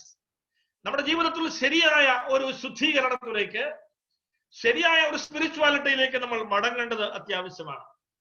അതുകൊണ്ട് തന്നെ കേൾക്കുന്ന പ്രിയമുള്ളവരെ, നമ്മുടെ ജീവിതത്തിന്റെ ഉള്ളിലേക്ക് നോക്കുമ്പോൾ നമ്മിൽ ഉണ്ടാവേണ്ടത് ദൈവവുമായിട്ടുള്ള നമ്മുടെ ബന്ധം എത്രമാത്രം തീവ്രമാണ് എന്നുള്ളതാണ്. To what extent we are intense in our relationship, to what extent we are sincere in our relationship with Christ, അത് ഞാൻ നിങ്ങളോട് ചോദിക്കുകയാണ്. അതുകൊണ്ടാണ് യേശു കർത്താവ് പറഞ്ഞത്, the kingdom of God is within you. നമ്മുടെ ഇടയിലുണ്ട്, നിങ്ങളുടെ ഇടയിൽ ഉണ്ട്. ദൈവരാജ്യം എന്ന് പറയുന്നത് നിങ്ങളുടെ ഇടയിൽ ഉണ്ട് എന്ന് സൂചിപ്പിക്കുന്നത് അതാണ്. അതുകൊണ്ട് ഈ ലോകത്ത് നാം ആയിരിക്കുമ്പോൾ ആവശ്യത്തിന് ഉപകരിക്കുന്ന ആത്മീയതയല്ല നമുക്ക് വേണ്ടത്. നമ്മുടെ കുഞ്ഞുങ്ങളെ വിവാഹം കഴിക്കുമ്പോൾ വേണ്ട സഭാ ചുമതലയല്ല നമുക്ക് ഉണ്ടാവേണ്ടത്. നമ്മുടെ കുഞ്ഞുങ്ങളെ സ്നാനം കഴിപ്പിക്കുവാൻ കൊണ്ടുപോകുമ്പോൾ വേണ്ട ഒരു ക്രൈസ്തവതയല്ല നമുക്ക് ഉണ്ടാവേണ്ടത്. ആചാരങ്ങളിൽ അഭിരമിക്കുന്ന ആത്മീയതയല്ല, മറിച്ച് അന്തരംഗങ്ങളെ ശുദ്ധീകരിക്കുന്ന ആത്മീയതയാണ് നമുക്ക് ആവശ്യം. നമ്മെ അപ്പാടും ശുദ്ധീകരിക്കുന്ന, നമ്മുടെ ഉള്ളിലെ മലിനതകളെ മാറ്റുന്ന, നമ്മുടെ ഉള്ളിലെ കറകളെ തൂത്തുകളയുന്ന ഒരു ആത്മീയതയാണ് നമുക്ക് ആവശ്യം എന്നത് മറന്നു പോകാൻ വേണ്ടി പാടില്ല. ജാപ്പനീസ് തിയോളജനായ കൊസുക്കെ കൊയാമോ എന്ന് പറയുന്ന മനുഷ്യൻ 2 പ്രധാനപ്പെട്ട ആശയങ്ങൾ തന്റെ പുസ്തകങ്ങളിലൂടെ അദ്ദേഹം കൊടുത്തിട്ടുണ്ട്. നിങ്ങൾ ഒരുപക്ഷെ കേട്ടിട്ടുള്ളതാവാം. അതിൽ ഒന്നാമത്തെ ചിന്ത എന്നത് ക്രോസ് വിത്തൗട്ട് എ ഹാൻഡിൽ എന്നുള്ളതാണ്. കുരിശിന് പിടിയില്ല. പിടിയുള്ള വസ്തുക്കളൊക്കെ നമുക്കറിയാമല്ലോ. നമ്മുടെ സ്യൂട്ട് കേസ്, നമ്മുടെ ബാഗുകൾ, അല്ലെ? നമ്മുടെ സ്യൂട്ട് കേസുമായിട്ട് നമ്മൾ യാത്ര പോകുമ്പോൾ നമുക്കത് പ്ലെയിനിന്റെ കാരിയറിൽ വെക്കാം. നമ്മുടെ സീറ്റിന് അടിയിലേക്ക് നമുക്ക് വയ്ക്കാം. കാറിൽ യാത്ര ചെയ്യുമ്പോൾ ഡിക്കിയിൽ വെക്കാം. That means we can keep it anywhere we want. It is based on our own convenience where we keep it or not. നമ്മുടെ സൗകര്യത്തിനനുസരിച്ചിട്ടാണ് നമ്മളത് വയ്ക്കുകയോ എടുക്കുകയോ ചെയ്യുന്നത്. കൊസുക്കെ കൊയാമ പറയുന്നു, cross is without a handle. That means cross is not for our convenience. Cross is an emergency. അത് വളരെ അത്യന്താപേക്ഷിതമായി നമ്മിൽ ഉള്ളതാണത്. അത് നമ്മുടെ സൗകര്യത്തിനനുസരിച്ച് നമുക്ക് കൊണ്ടുപോകുവാനും വയ്ക്കുവാനും സൂക്ഷിക്കുവാനും കഴിയുന്നതല്ല. നമ്മിൽ പലരുടെയും ആത്മീയത അങ്ങനെയാണ്. ആവശ്യത്തിന് മാത്രം ഉപകരിക്കുന്ന, ആവശ്യത്തിന് മാത്രം എടുക്കുന്ന, ആവശ്യത്തിന് മാത്രം പ്രയോഗിക്കുന്നതാണത്. എന്നാൽ അദ്ദേഹം തന്നെ അദ്ദേഹത്തിന്റെ മറ്റൊരു പുസ്തകത്തിന് ടൈറ്റിൽ കൊടുത്തത് ഇങ്ങനെയാണ്, 3 miles and our God. എന്ന് പറഞ്ഞാൽ 1 മണിക്കൂറിൽ 3 മൈൽ മാത്രം സഞ്ചരിക്കുന്ന ഒരു ദൈവം. വളരെ വേഗമുള്ള ഒരു ലോകത്താണ് നമ്മൾ ജീവിക്കുന്നത്. ഒരു സൂപ്പർ ഫാസ്റ്റ് ആയിട്ടുള്ള ലോകത്താണ് നമ്മൾ ജീവിക്കുന്നത്. നമ്മൾ വലിയ സ്പീഡുള്ള ട്രെയിനിൽ കയറാൻ ആഗ്രഹിക്കുന്നവരാണ്. നാട്ടിൽ പോയാൽ ഓർഡിനറി ബസ്സിൽ കയറാതെ സൂപ്പർ എക്സ്പ്രസിൽ കയറാൻ ആഗ്രഹിക്കുന്നവരാണ്. സമയം നമ്മുടെ കയ്യിൽ ഒട്ടുമില്ല. We don't have time. We always prefer the super fast conveyances. ഏറ്റവും വേഗത കൂടിയ അനുഭവങ്ങളെയാണ് നമുക്ക് താല്പര്യം. എന്നാൽ ഇവിടെ കൊയാമോ പരിചയപ്പെടുത്തുന്ന ഒരു ദൈവം 3 miles and our God. 1 മണിക്കൂറിൽ 3 മൈൽ മാത്രം സഞ്ചരിക്കുന്ന, ഒച്ചിണയുന്നത് പോലെയുള്ള ഒരു ദൈവം. He is known as the God Emmanuel. നമ്മോട് കൂടെ ചേർന്ന് നടക്കുന്ന ഒരു ദൈവം. അതുകൊണ്ട് ആ ദൈവം നമ്മോട് ആവശ്യപ്പെടുന്നത്, ഞാനുമായി ഒരു സജീവ ബന്ധത്തിന് നിനക്ക് താല്പര്യമുണ്ടോ എന്നുള്ളതാണ്. ആചാരങ്ങളിൽ അഭിരമിക്കാതെ അന്തരംഗങ്ങളെ ശോധന ചെയ്യുന്ന ഒരു ദൈവത്തിന്റെ സന്നിധിയിലേക്ക് അടുത്തു വരിക. 73-ാം സങ്കീർത്തനത്തിന്റെ അവസാന വാക്യത്തിൽ സങ്കീർത്തനക്കാരൻ പറയുന്നത് പോലെ, അതുകൊണ്ട് ദൈവത്തോട് അടുത്തിരിക്കുന്നത് എനിക്ക് ഏറ്റവും നല്ലത് എന്ന് പറയുവാനായിട്ട് നിങ്ങൾക്കിടയാവട്ടെ. അതുകൊണ്ട് ഇന്ന് വചനം നമ്മോട് ഓർമ്മിപ്പിക്കുന്നത്, it is high time to look within. നിങ്ങളുടെ ഉള്ളിലേക്ക് നോക്കുവാൻ സമയമായി. നിങ്ങളുടെ ഉള്ളിലേക്ക് തന്നെ നോക്കുക. ഉള്ളിലേക്ക് നോക്കിയിട്ട് നിങ്ങളും ദൈവവുമായിട്ടുള്ള നിങ്ങളുടെ ബന്ധത്തെ ഒന്ന് ശോധന ചെയ്യുക. ഇതാ കുറ്റം ചെയ്തുകൊണ്ടിരുന്ന അനുഭവത്തിൽ നിന്നും ഒരു സ്ത്രീയെ പിടിച്ചുകൊണ്ട് യേശു കർത്താവിന്റെ അടുക്കൽ വന്നിട്ട് യേശു കർത്താവിന്റെ അടുക്കൽ പറഞ്ഞു, ഈ സ്ത്രീ പാപം ചെയ്തിടത്തു നിന്ന് ഞങ്ങൾ പിടിച്ചുകൊണ്ട് വരികയാണ്. ഇവളെ ശിക്ഷ വിധിക്കാൻ യേശു കർത്താവിന്റെ അടുക്കൽ പറഞ്ഞപ്പോൾ യേശു കർത്താവ് മണ്ണിൽ എഴുതിക്കൊണ്ടിരിക്കുകയായിരുന്നു എന്നാണ് വചനം ഓർമ്മിപ്പിക്കുന്നത്. പല വ്യാഖ്യാനങ്ങൾ അതിന് നൽകപ്പെടാറുണ്ട്. യേശു കർത്താവിന്റെ മണ്ണിൽ എഴുത്ത് എന്നത് നമ്മുടെ ഉള്ളിലേക്ക് നോക്കുവാൻ കഴിയുന്ന ഒരു പ്രവേശികയായിരുന്നു. നമ്മുടെ ഉള്ളിലേക്ക് നോക്കുവാൻ കഴിയുന്ന ഒരു പ്രവേശികയായിരുന്നു. എന്താണത്? നമ്മുടെ ജീവിതയാത്രയിൽ ചിലത് മണ്ണിൽ എഴുതി കളയേണ്ടതാണ്. നമ്മുടെ ജീവിതയാത്രയിൽ ചിലത് അത് മനസ്സിൽ എഴുതേണ്ടതാണ്. മണ്ണിൽ എഴുതേണ്ടത് മണ്ണിലും, മനസ്സിൽ എഴുതേണ്ടത് മനസ്സിലും എഴുതണം. എന്നാൽ മണ്ണിൽ എഴുതേണ്ടത് മനസ്സിലും, മനസ്സിൽ എഴുതേണ്ടത് മണ്ണിലും എഴുതാനായിട്ട് പാടില്ല. In our lives there are certain things that we need to write on our hearts or our minds. There are certain things that we need to write on sand. It is a customary practice in our lives that the things that we are supposed to write it on the sand, we used to write it on our hearts. And the things that we are supposed to write it on our hearts, we usually write it on sand. That is the issue. അതാണ് നമ്മുടെ ജീവിതത്തിന്റെ ഏറ്റവും പ്രധാനപ്പെട്ട പ്രശ്നം. മണ്ണിൽ എഴുതേണ്ടത് മണ്ണിലും, മനസ്സിൽ എഴുതേണ്ടത് മനസ്സിലും എഴുതിയാൽ നമ്മുടെ ജീവിതത്തിന് ബലഹീനത ഉണ്ടാവത്തില്ല. യേശു കർത്താവ് വചനത്തിൽ ഓർമ്മിപ്പിക്കുന്നത് അങ്ങനെയാണ്. അതുകൊണ്ടാണ് ഇസ്രായേൽ മക്കളുടെ ജീവിതത്തിൽ 2 കാര്യങ്ങളിൽ അവർക്ക് വളരെ പ്രധാനപ്പെട്ട ഉറപ്പ് ഈ എബ്രായ ജനതയ്ക്കുണ്ട്. അതിലൊന്ന് ഏകദൈവത്തിലുള്ള വിശ്വാസമാണ്. ഒരിക്കലും ആ ദൈവത്തിലുള്ള വിശ്വാസത്തെ അവർ കൈവിടാറില്ല. മാത്രമല്ല ആ ദൈവത്തെ പേരെടുത്തവർ വിളിക്കാറുമില്ല. എനിക്ക് ഒരു മകനെ ദൈവം ദാനം നൽകിയപ്പോൾ ഞാൻ ആ മകനൊരു പേരിട്ടു. കാരണം I have authority over my son. ഞാൻ എന്റെ മകനെ ഓൺ ചെയ്യുന്നു, അതുകൊണ്ട് ഞാൻ അവന് പേരിട്ടു. നാട്ടിലാണെങ്കിൽ ഞാനൊരു ബസ് വാങ്ങിച്ചാൽ, ഒരു ഓട്ടോറിക്ഷ മേടിച്ചാൽ ഞാൻ അതിനൊരു പേരിടും. Because I own that property. അതുകൊണ്ട് എന്തിനെങ്കിലും പേർ ചാർത്തി കൊടുക്കുവാൻ നമ്മൾ തീരുമാനിച്ചാൽ ആ വസ്തുവിന് മേൽ നമുക്ക് അധികാരമുണ്ട് എന്നാണ് എബ്രായ ജനം വിശ്വസിക്കുന്നത്. അതുകൊണ്ട് പഴയ നിയമം നാം വായിക്കുമ്പോൾ എവിടെയൊക്കെ യഹോവ എന്നുണ്ടോ, എവിടെയൊക്കെ ദൈവം എന്നുണ്ടോ, അവിടെയൊക്കെ ഈ ജനത ഒരിക്കലും ആ പേര് വിളിക്കില്ല. They never pronounce the words Elohim or Yahweh. Instead they use the word Adonai. കർത്താവ് എന്ന് പറയുന്ന വാക്കേ അവർ ഉപയോഗിക്കാറുണ്ടായിരുന്നു. കാരണം ദൈവത്തെ അത്ര റെസ്പെക്ട് ആണ്. അതാണ് എബ്രായ ജനതയുടെ ഒരു സംസ്കാരം. ഉൽപ്പത്തി പുസ്തകം ആരംഭിക്കുന്ന അങ്ങനെയാണ്. ബറേഷിത് ബാറ എലോഹിം മെത്ഹ ശമൈൻ വയത് ഹയറത്ത്. ബറേഷിത് ബാറ എലോഹിം, ആദിയിൽ ദൈവം ആകാശവും ഭൂമിയും ഉണ്ടാക്കി. ദൈവം എന്ന് പറയുന്നിടത്ത് അവര് ബറേഷിത് ബാര അദോനായി എന്നേ അവർ പറയാറുള്ളൂ.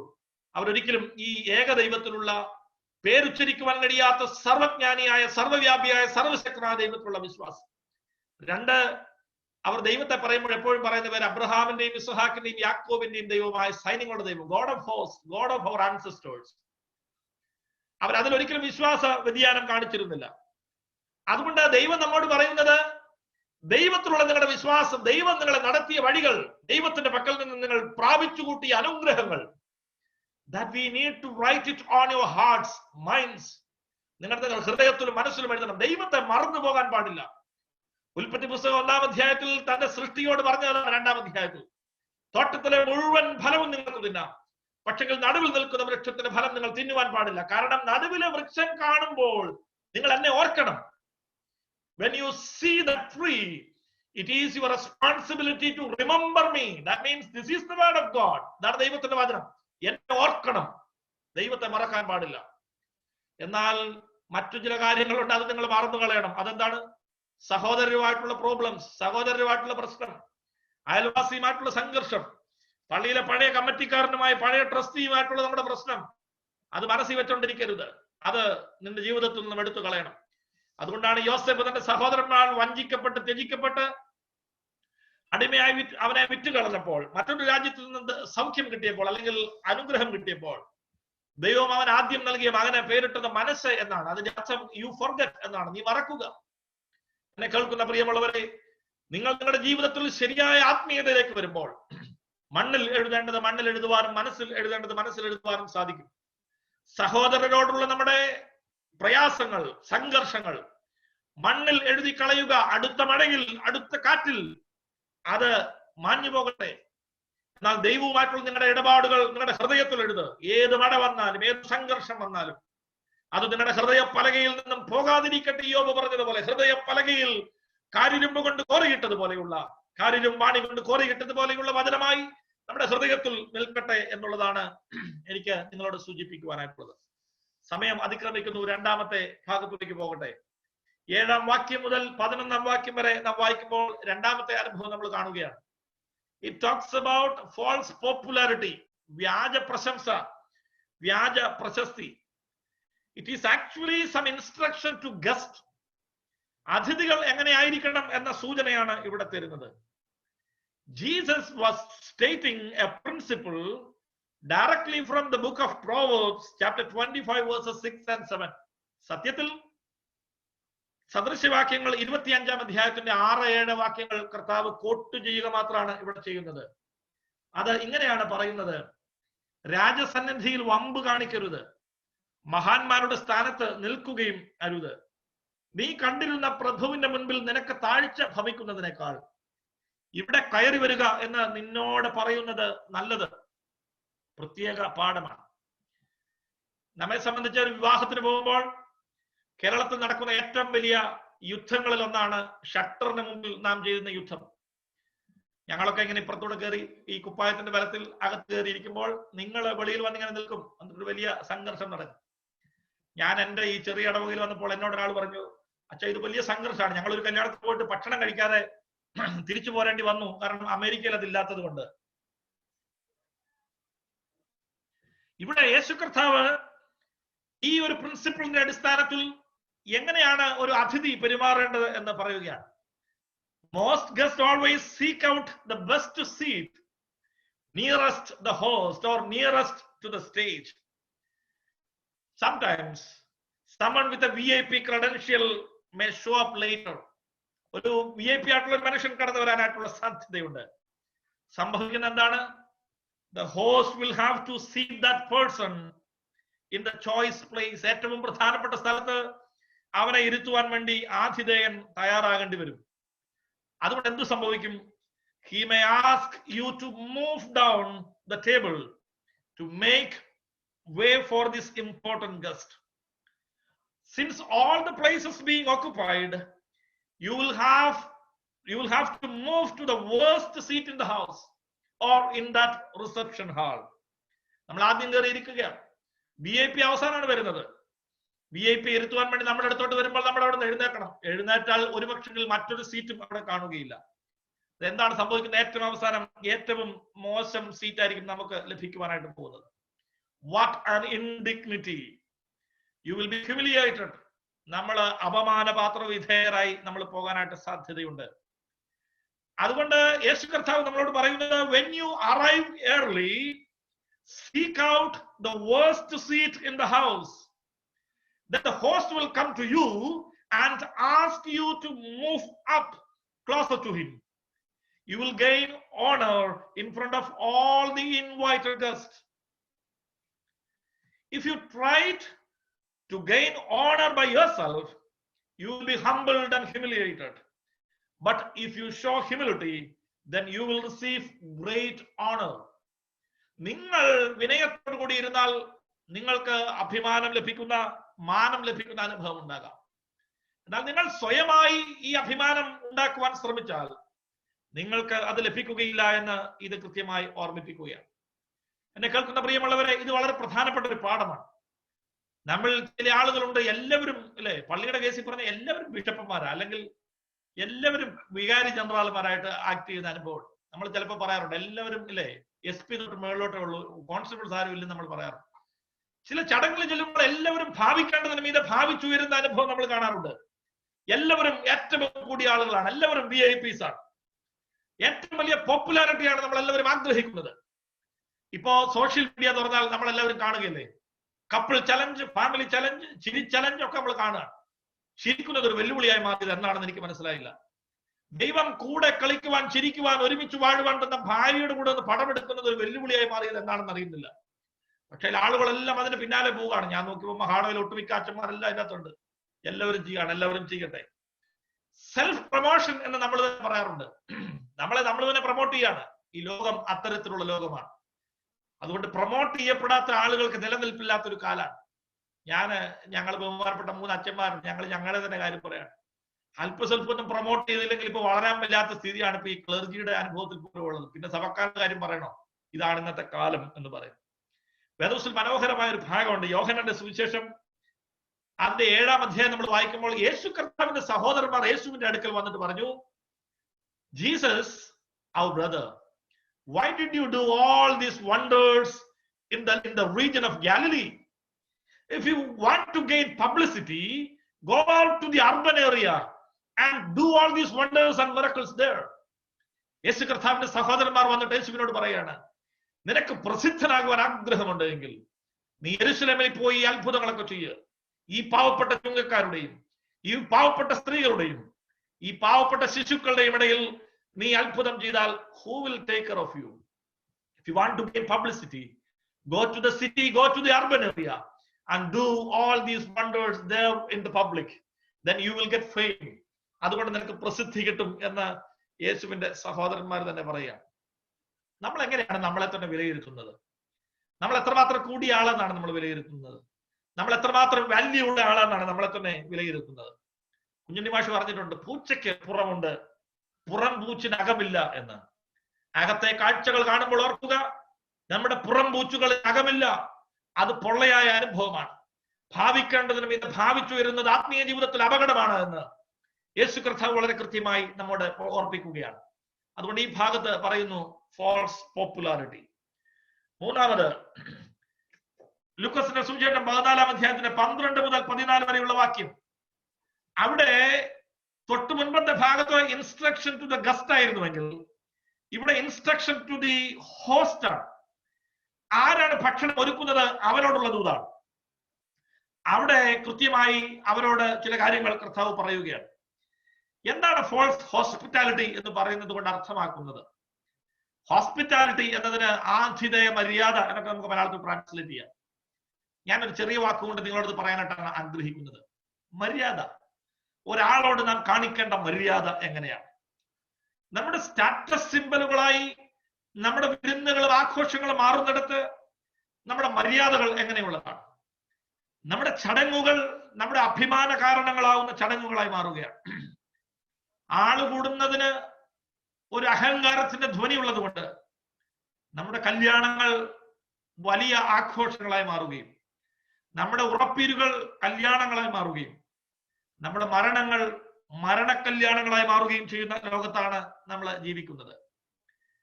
അതുകൊണ്ട് ആള് കൂടുന്നിടത്ത് നമ്മുടെ പ്രൗഢി കൂടുന്നു എന്ന ചിന്തയാണ്. പ്രത്യേകിച്ച് ക്രിസ്ത്യാനികൾക്ക് അത് കൂടുതലാണ്. നമ്മുടെ ആളുകൾക്കൊക്കെ യാതൊരു കുറവുമില്ല കാര്യത്തിൽ. കൊറോണ ബാധിച്ചപ്പോൾ നമുക്കിപ്പോ 20 പേരെ വെച്ച് ശവടക്കം നടത്താൻ നമുക്കറിയാം, 50 പേരെ വെച്ച് കല്യാണം നടത്താൻ നമുക്കറിയാം. ഈ അടുത്തിടയ്ക്ക് ആരെങ്കിലും 50 പേരെ വെച്ച് കല്യാണം നടത്തിയിട്ടുണ്ടെങ്കിൽ നിങ്ങളോടുള്ള വിമർശനക്കുറിപ്പല്ല ഇത്, വിയോജനക്കുറിപ്പല്ല. എന്റെ ബ്രദറിനോട് കല്യാണം തന്നെ തീരുമാനിച്ചിട്ട് നടത്താൻ വയ്യാത്ത സ്ഥിതിയിൽ ഞങ്ങൾ ആലോചിച്ചുകൊണ്ടിരിക്കുകയാണ്. അതുകൊണ്ട് പറയാം, സ്വയം വിമർശനനാണ് ഞാൻ, എന്നെ തന്നെ നോക്കിയിട്ട് പറയാം. 1000 വിളിച്ച് കല്യാണം നടത്തുവാൻ ആവേശം കാണിച്ചിരുന്ന ആളുകൾ 50 പേരിലും 20 പേരിലേക്കും ചുരുങ്ങുകയാണ്. അങ്ങനെ ചുരുങ്ങുവാൻ വേണ്ടി ഈ രോഗം നമ്മെ പഠിപ്പിച്ചു എന്നത് മറന്നു പോകാൻ വേണ്ടി പാടില്ല. യേശു കർത്താവ് പറയുന്നു, plan a different kind of guest list. When you do something, when you prepare a list, plan something different. Do not look to see who invited you and thus invite them. ആര് നിങ്ങളെ ക്ഷണിച്ചു അവരെ ക്ഷണിക്കുക എന്നുള്ളതല്ല. Do not look to see whose guest list you want to be on and invite them. ആളുകളെ ക്ഷണിക്കുമ്പോൾ ആരുടെ ലിസ്റ്റിലാണ് നിങ്ങൾ കടന്നുകൂടുവാൻ നിങ്ങൾ ആഗ്രഹിക്കുന്നത് അവരെ വിളിക്കുക, അല്ലെങ്കിൽ ആരാണ് നിങ്ങളെ വിളിച്ചത് അവരെ വിളിക്കുക. ഇത്തരത്തിലുള്ള ചിന്തകൾ ഒഴിവാക്കുക. ഒരാൾ നിങ്ങളെ വിളിച്ചു, നിങ്ങൾ അവരെ തിരിച്ചു വിളിച്ചു, കാര്യം തീർന്നു. അതിനെ തന്നെ പ്രത്യേകത ഇരിക്കുന്നത്. What is distinctive in that? Not special, nothing special in that. ഒന്നും പ്രത്യേകത നിറഞ്ഞത് ഒന്നുമില്ല. അതുകൊണ്ട് നിങ്ങൾ ഒരു വ്യത്യസ്തമായിട്ടുള്ള പാതയിൽ സഞ്ചരിക്കുവാനായിട്ട് നമ്മോട് ആവശ്യപ്പെടുകയാണ്. നമ്മുടെ മര്യാദകൾ നമ്മുടെ വിശ്വാസത്തിന് അനുകൂലമായി സഞ്ചരിക്കണം. നമ്മുടെ മര്യാദകൾ നമ്മുടെ വിശ്വാസവുമായി ഒരു കൺഫോമിറ്റിയിൽ പോകണം. It should be conform to our own faith traditions or our own belief. Forget those who are able to pay you back, party for party, honor for honor. നിങ്ങൾക്ക് നന്മ ചെയ്യുന്ന ആൾക്ക് നന്മ ചെയ്യുക, നിങ്ങൾക്ക് മാനം തരുന്ന ആൾക്ക് മാനം തരുക, നിങ്ങൾക്ക് മേൽത്തരമായത് നൽകുന്ന ആളുകൾക്ക് നിങ്ങളെ പാർട്ടി വിളിക്കുന്ന ആളുകൾക്ക് നൽകുക. അത് നിങ്ങൾ ചെയ്യാൻ വേണ്ടി പാടില്ല. Find the names of the poor, honor for honor. Find the names of the poor, the injured, the crippled, and the blind. Those who cannot provide honor to you or provide anything to you or provide a party for you. അതുകൊണ്ട് നിങ്ങൾ നിങ്ങളുടെ സമൂഹത്തിലെ ഏറ്റവും ബാലിശമായ ഏറ്റവും നിരാലംബരായ ആളുകളുടെ അടുക്കിലേക്ക് മടങ്ങിപ്പോ. Invite those who cannot help themselves, much less do something to honor you. നിങ്ങൾക്കൊന്നും ചെയ്യാൻ കഴിവില്ലാത്ത ആളുകളുടെ ഇടയിലേക്ക് നിങ്ങൾ ഇറങ്ങിപ്പോ എന്ന് യേശു കർത്താവ് നമ്മോട് പറയുകയാണ്. എന്നെ കേൾക്കുന്ന പ്രിയമുള്ളവരെ, നമ്മുടെ മര്യാദകൾ, നമ്മുടെ വിരുന്നുകൾ ശിഷ്യത്വത്തിലേക്ക് നമ്മളെ നയിക്കുന്നതാവണം. ലൂക്കോസിന്റെ സുവിശേഷം 19-ാം അധ്യായത്തിൽ ഒരു മനുഷ്യൻ വിരുന്നൊരുക്കി. വിരുന്ന് കഴിഞ്ഞപ്പോൾ അവൻ പാപ്പരായി മാറി. അവന്റെ പേര് സക്കായി. വിരുന്ന് കഴിഞ്ഞപ്പോൾ ഉള്ളത് സകലതും നഷ്ടപ്പെടുത്തി ക്രിസ്തുവിന്റെ ഒരു ശിഷ്യനായി മാറി. നിങ്ങൾ വല്ലതും നടത്തുമ്പോൾ നിങ്ങളിൽ ഉള്ളതില്ലാതെയായിട്ട് നിങ്ങൾ ക്രിസ്തുവിനുള്ളവരായി മാറുക. അതാണ് കർത്താവ് ആഗ്രഹിക്കുന്നു നമ്മിൽ നിന്നും. രാത്രിയിൽ വീട്ടിൽ വന്ന അതിഥികൾക്ക് ഭക്ഷണം കൊടുക്കുവാൻ നിവൃത്തിയില്ലാതെ അടുത്തുള്ളവന്റെ വീട്ടിൽ പോയി അഭിമാനം പണയപ്പെടുത്തി 3 അപ്പം കടം ചോദിക്കുന്നവന്റെ കഥ നാം ലൂക്കോസിന്റെ സുവിശേഷത്തിൽ കാണുന്നുണ്ടല്ലോ. ഒരുവന്റെ വിശപ്പ് മാറ്റുവാൻ അഭിമാനം പണയപ്പെടുത്തുന്നവരായി മാറുവാനായിട്ടാണ് നമ്മുടെ നിയോഗം. ദരിദ്രന്റെ വിശപ്പുകൾ കാണുവാൻ കഴിയാതെ പോകരുത്. നമ്മുടെ മര്യാദകൾ അങ്ങനെയുള്ളതാവണം. അടുത്തിരിക്കുന്നവന്റെ ആവശ്യം അറിയുന്നവരായി മാറുന്നിടത്താണ് നമ്മുടെ ആരാധനാലയങ്ങൾക്ക് അർത്ഥമുണ്ടാകുന്നത്. ഞായറാഴ്ചകളിൽ അടുത്തിരുന്ന് ആരാധിക്കുന്നവന്റെ ഹൃദയവുമായി നിങ്ങൾക്കുള്ള അടുപ്പം എത്രയാണോ അതാണ് ആരാധനയുടെ ശക്തി എന്ന് പറയുന്നത്. അതുകൊണ്ട് നാച്ചുറൽ വിശപ്പുള്ളവനെ കാണുവാൻ നമ്മുടെ കണ്ണുകൾ തുറക്കണം. വിശപ്പുണ്ടാകുവാൻ വേണ്ടി വൈകുന്നേരം പോയി ടെന്നീസ് കളിക്കുന്നവന്റെ കാര്യമല്ല ഞാൻ പറയുന്നത്. വിശപ്പുണ്ടാകുവാൻ വേണ്ടി വൈകുന്നേരം ജിംനാഷ്യത്തിൽ പോയി ഓടുന്നവരുടെ കാര്യമല്ല പറയുന്നത്. വിശപ്പുണ്ടാകുവാൻ വേണ്ടി 5 മൈൽ ദൂരം നടന്നിട്ട് വേർത്തൊലിച്ച് വീട്ടിൽ വരുന്ന ആളുകളുടെ കാര്യമല്ല പറയുന്നത്. പങ്കുവയ്ക്കപ്പെടാത്തതൊന്നും ഭക്ഷണമേ അല്ല എന്ന തിരിച്ചറിവ് പുതിയ മര്യാദകൾ ശീലിക്കുവാൻ നമ്മെ ഉത്സാഹിപ്പിക്കും എന്നത് മറന്നു പോകാൻ വേണ്ടി പാടില്ല. 4ാമത്തെ ചിന്ത അതിന്റെ 15-ാം വാക്യം മുതൽ 24 വരെയുള്ള വാക്യം വായിക്കുന്ന സമയത്താണ്. അത് ഫോൾസ് പ്രയോറിറ്റിയെ കുറിച്ച് നമ്മോട് പറയുകയാണ്. ഇവിടെ ഒരു ആതിഥേയൻ തന്റെ ക്ഷണക്കത്തുകൾ വിതരണം ചെയ്തു. Host issued invitations. According to the custom, at banquet time, which the meal is ready, he sent servants to remind the invited guest. ഭക്ഷണമെല്ലാം പാകം ചെയ്തു കഴിഞ്ഞപ്പോൾ ഒടുവിലത്തെ ക്ഷണത്തിനു വേണ്ടി ആളുകളെ അയച്ചു. Everyone quickly found an excuse എല്ലാവരും പെട്ടെന്ന് വേറെ ചില എക്സ്ക്യൂസസ് കണ്ടുപിടിക്കുകയാണ്. The excuses were ridiculous. യാതൊരു മര്യാദകളുമില്ലാത്ത, അടിസ്ഥാനവുമില്ലാത്ത എക്സ്ക്യൂസസ് ആണ് എല്ലാവരും പറയുന്നത്. നാം ധാരാളം പണം മുടക്കി സ്ഥലം വാങ്ങിക്കുമ്പോൾ അത് കാണാതെ ഏതായാലും ആ സ്ഥലം വാങ്ങിക്കുവാൻ വേണ്ടി നമ്മൾ തയ്യാറാകുകയില്ല. നാം ഒരു വാഹനം വാങ്ങിക്കുമ്പോൾ ആ വാഹനം നന്നായി ഓടിച്ചു നോക്കിയിട്ടാണ് നമ്മളത് വാങ്ങിക്കുക. പഴയ കാലത്ത് മനുഷ്യൻ മൃഗങ്ങളെ വാങ്ങിക്കുമ്പോൾ അത് നന്നായി നോക്കിയിട്ടാണ് വാങ്ങിക്കുക. So you do not make financial deals of such magnitude of money without having assessed the value of the property purchased or the oxen that you have purchased. You do not accept any invitation to a banquet in conflict with the wedding. നിന്റെ കല്യാണം തീരുമാനിച്ച സമയത്ത് മറ്റൊരു വിരുന്നിന്റെ ക്ഷണം നീ ഒരിക്കലും സ്വീകരിക്കുകയില്ല. അതുകൊണ്ട് തന്നെ ഈ പറയുന്ന കാര്യങ്ങളൊന്നും യാതൊരു അടിസ്ഥാനവും ഇല്ലാത്തതാണ്. യേശു കർത്താവ് നമ്മോട് പറയുകയാണ്, how easy and absurdly financial things and family matters get into the way of important spiritual things. എത്ര എളുപ്പത്തിലാണ് നമ്മുടെ ജീവിതങ്ങളിൽ സമ്പത്തും കുടുംബവും ഒക്കെ നമ്മുടെ ഇടയിലേക്ക് വന്നിട്ട് നമ്മുടെ ആത്മീയ ജീവിതത്തെ കളങ്കപ്പെടുത്തുന്നത് എന്ന് വളരെ സ്പഷ്ടമായി യേശു കർത്താവ് പറയുകയാണ്. നമ്മുടെ ജീവിതത്തിന്റെ വ്യഗ്രതയിൽ, തിരക്കുകളിൽ നമുക്ക് നഷ്ടപ്പെടാൻ സാധ്യതയുള്ളത് ക്രിസ്തുവിനെയാണ്. It is quite easy to lose our God. നമ്മുടെ ദൈവത്തെ നഷ്ടപ്പെടുവാനായിട്ട് നമുക്ക് വളരെയധികം എളുപ്പമാണ്. Love is a painful exodus. സ്നേഹം എന്നത് വേദനാജനകമായ ഒരു പുറപ്പാടാണ് എന്ന് പറഞ്ഞത് ജിതു കൃഷ്ണമൂർത്തിയാണ്. എന്നെ കേൾക്കുന്ന പ്രിയമുള്ളവരെ, യേശു കർത്താവിന്റെ മുൻപിൽ നിങ്ങളെ തന്നെ സമർപ്പിച്ച് അവന്റെ ശിഷ്യനായി മാറുവാൻ നിങ്ങൾ ആഗ്രഹിക്കുന്നുണ്ടെങ്കിൽ അതൊരു വേദനാജനകമായ പുറപ്പാടലാണ്. ഇന്നലെ വരെ നിങ്ങൾ കൺഫൈൻഡ് ആയിരുന്ന നിങ്ങളുടെ മാത്രം ഒരു ലോകത്തു നിന്ന് നിങ്ങൾ അതിനെയെല്ലാം ഉപേക്ഷിച്ചിട്ട് പുറപ്പെട്ടു പോകുന്ന അനുഭവമാണത്. അതിന് വേദപുസ്തകത്തിൽ അനേക ഉദാഹരണങ്ങളുണ്ട്. എല്ലാം പറയുവാനായിട്ട് സമയം എന്നെ അനുവദിക്കുന്നില്ല. ഞാൻ നിർത്തേണ്ട സമയം കഴിഞ്ഞു. രൂത്തിന്റെ പുസ്തകം 1-ാം അധ്യായത്തിന്റെ 16-ാം വാക്യം വായിക്കുമ്പോൾ അവിടെ ഇതാ ഒരു സ്ത്രീ തന്റെ 2 മക്കളെയും ഭർത്താവിനെയും നഷ്ടപ്പെട്ടിട്ട് തന്റെ നാട്ടിലേക്ക് മടങ്ങുവാൻ ഒരുങ്ങുകയാണ്. ആ ഭാഗം നന്നായിട്ട് വ്യാഖ്യാനിച്ചാൽ ഒത്തിരിയുണ്ട്. ബെത്ത് ലഹേം, ബെത്ത് എന്ന് പറഞ്ഞാൽ ഭവനം, ലഹേം എന്ന് പറഞ്ഞാൽ ബ്രെഡ്. ബെത്ത് ലഹേം എന്ന് പറഞ്ഞാൽ അപ്പത്തിന്റെ ഭവനം. അപ്പത്തിന്റെ ഭവനത്തിൽ ഒരു ചെറിയ ക്ഷാമം ഉണ്ടായി. ചെറിയ ക്ഷാമം ഉണ്ടായപ്പോൾ കറ്റ തേടി, കനവ് തേടി ഒരു സ്ത്രീയും കുടുംബവും മറ്റൊരു രാജ്യത്തേക്ക് പോവുകയാണ്. ഇക്കരെ നിന്നപ്പോൾ അക്കരെ പച്ച അവിടെ പോയി. കനവ് തേടി, കറ്റ തേടി പോയ സ്ഥലത്തെ കല്ലോടെ പണിതിട്ട് മടങ്ങി വരികയാണ്. തന്റെ ഭർത്താവിന്റെയും 2 മക്കളുടെയും. ആദ്യത്തെ മരുമകളെ വിളിച്ചിട്ട് പറഞ്ഞു, തിരിച്ചു പോയിക്കൊള്ളുക, എനിക്ക് മറ്റൊരു മകനെ തരുവാനില്ല നിന്റെ ഭർത്താവായി. അവൾ തിരിച്ചുപോയി. അവളെ കുറിച്ച് നമുക്ക് ഒറ്റൊന്നും പറയാനായിട്ടില്ല. അവള് ജീവിതത്തിന്റെ ഭാവി നോക്കിപ്പോയി. 2ാമത്തെ മകളെ വിളിച്ചു, മരുമകളെ വിളിച്ചു. അവൾ പറയുന്ന ഭാഗം 1-ാം അധ്യായം 16-ാം വാക്യത്തിൽ പറയുന്നുണ്ട്, നിന്റെ കൂടെ വരാതെ മടങ്ങിപ്പോവാനും അല്ലെ നിന്നെ വിട്ടുപിരിവാനും എന്നോട് പറയരുതേ. നീ പോരും നടത്ത ഞാൻ പോരും. നിന്റെ ജനം എന്റെ ജനം, നിന്റെ ദൈവം എന്റെ ദൈവം. ഇതിനെ നമ്മൾ വിളിക്കുന്ന പേരാണ് എ പെയിൻഫുൾ എക്സഡസ്, വേദനാജനകമായ ഒരു പുറപ്പാട്. ദൈവസന്നിധിയിലേക്ക് ഞാനും നിങ്ങളും അടുത്തു വരുമ്പോൾ, ദൈവത്തിന്റെ മുൻപാകെ ഒരു ശരിയായ ദൈവ പൈതലായി സമർപ്പിക്കുമ്പോൾ നമുക്ക് സംഭവിക്കേണ്ടത് ഈ പരിത്യജനത്തിന്റെ പാഠമാണ്. പരിത്യജിക്കുക എന്ന് പറഞ്ഞാൽ അത് ഇത്തരത്തിലുള്ള ഒരു പരിത്യാഗമാണ്. ഇന്നലെ വരെ അല്ലെങ്കിൽ തനിക്ക് ഒരു സമൃദ്ധമായ ഭാവി തരും എന്ന ലോകം കരുതുന്ന, ലോകം പറയുന്ന അനുഭവങ്ങൾ വിട്ടിട്ട് ജീവിതത്തെ ഉപേക്ഷിച്ച് ഒരു വല്ലാത്ത, യാതൊരു സാധ്യതയുമില്ലാത്ത, ഒരു ദുർബലമായ, പ്രതീക്ഷിക്കുവാൻ ഒന്നുമില്ലാത്ത ഒരു സ്ഥലത്തേക്ക് പോകുകയും അതിനെ സ്വീകരിക്കുകയും ചെയ്യുക എന്നുള്ളതാണ്.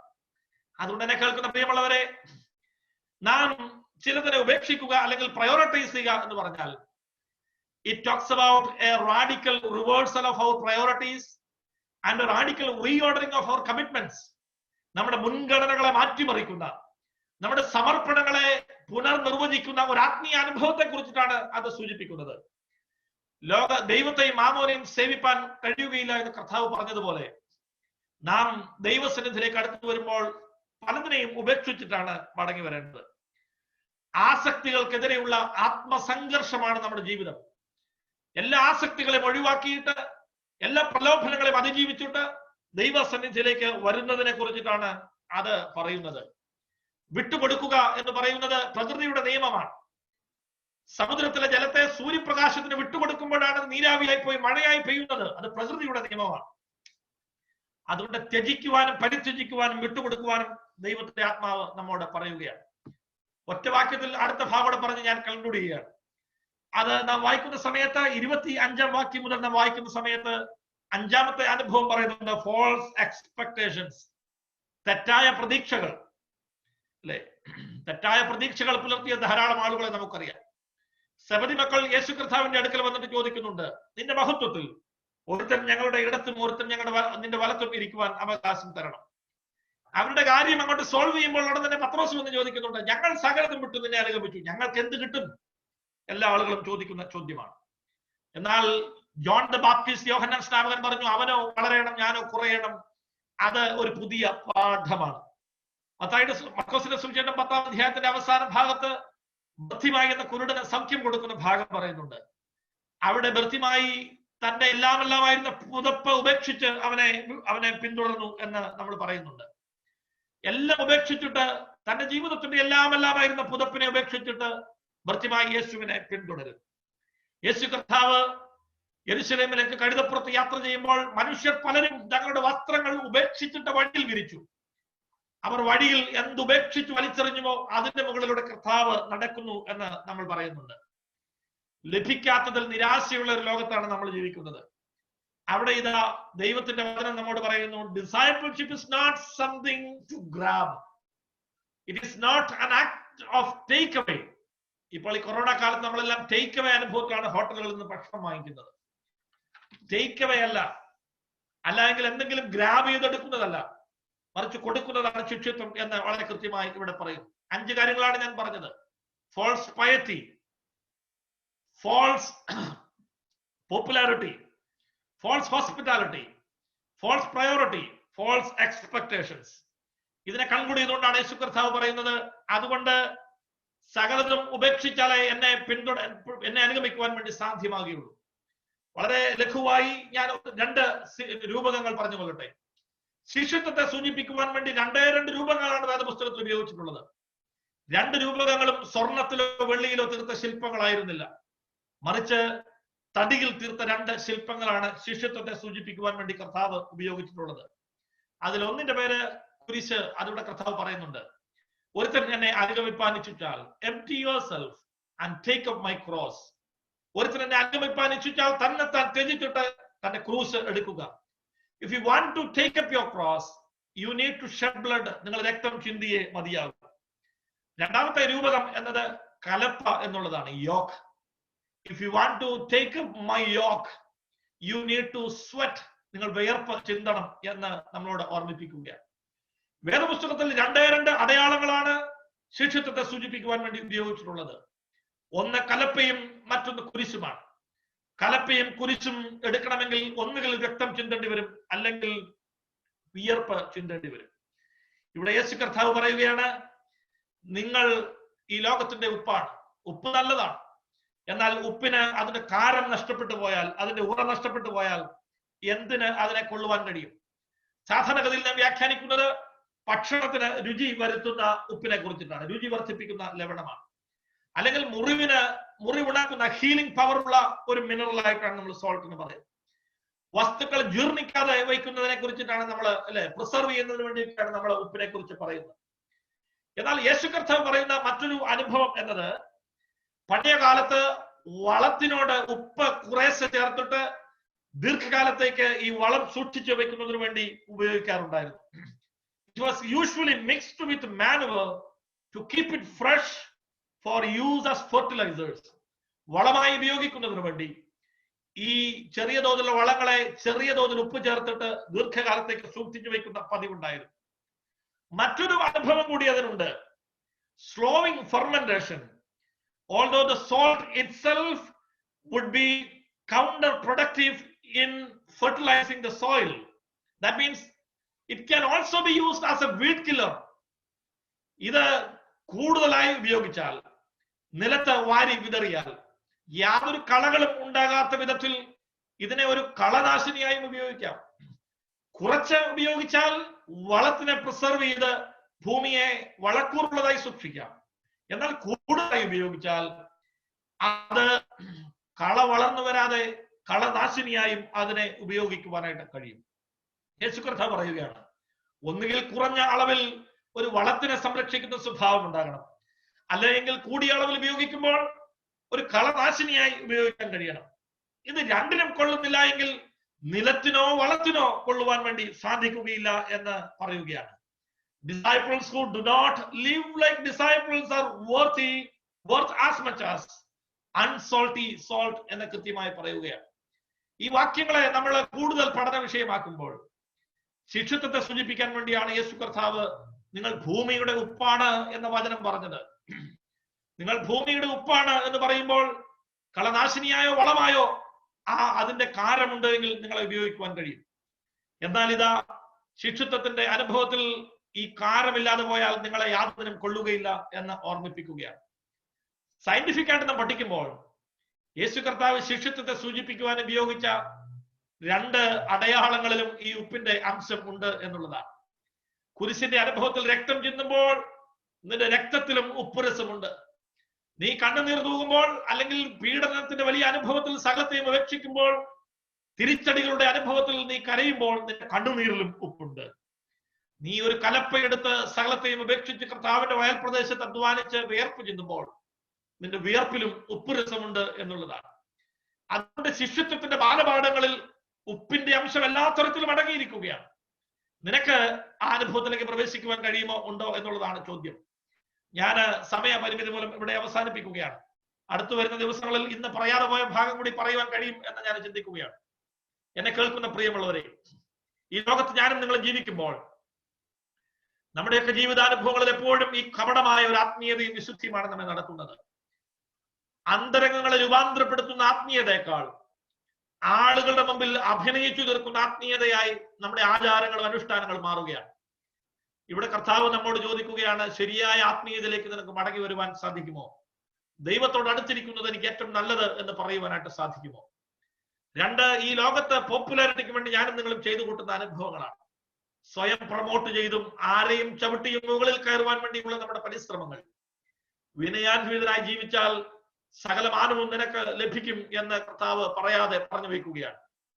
തന്നെത്താൻ താഴ്ത്തുന്നവനാണ് ഉയർത്തപ്പെടുന്നത് എന്നും തന്നെത്താൻ ഉയർത്തുന്നവനല്ല ഉയർത്തപ്പെടുന്നത് എന്നും കൃത്യമായി നമ്മെ പഠിപ്പിക്കുകയാണ്. അതുകൊണ്ട് തെറ്റായ പ്രസിദ്ധിക്ക് വേണ്ടിയുള്ള നമ്മുടെ ശ്രമങ്ങൾ നമ്മുടെ മര്യാദകളെ പ്രകാരമാണ്. ഈ ലോകത്ത് നാം ജീവിക്കുമ്പോൾ സഹജീവികളോട് കരുതൽ, സഹജീവികളോട് സ്നേഹം അത് പ്രകാരമാണ്. മര്യാദകൾ നമ്മുടെ അഭിമാന സ്തംഭങ്ങളായി മാറാറുണ്ടോ? മര്യാദകൾ നമ്മെ തന്നെ പ്രസിദ്ധിക്ക് വേണ്ടി നമ്മൾ മാറ്റി തീർക്കാറുണ്ടോ? നമ്മുടെ മര്യാദകൾ ഭക്ഷണമില്ലാത്ത ഒരുവനെ ഒരു നേരത്ത് കരുതുന്ന മര്യാദകളാണ്. അതുകൊണ്ട് മര്യാദ എന്നത് നമ്മെക്കാൾ സമൂഹത്തിൽ താഴ്ന്നവരോട് കാണിക്കുവാൻ കൂടുതൽ ഉത്സാഹിക്കുവാനായിട്ട് ആളുകൾ ദൈവം ഇടയാക്കട്ടെ. അതോടൊപ്പം നമ്മുടെ തെറ്റായ മുൻഗണനകൾ, ഫോൾസ് പ്രയോറിറ്റീസ്, യേശു കർത്താവിന്റെ അടുക്കലേക്ക് വരുമ്പോൾ പലതിനെയും ഉപേക്ഷിക്കണം എന്നാണ് പഠിപ്പിച്ചിട്ടുള്ളത്.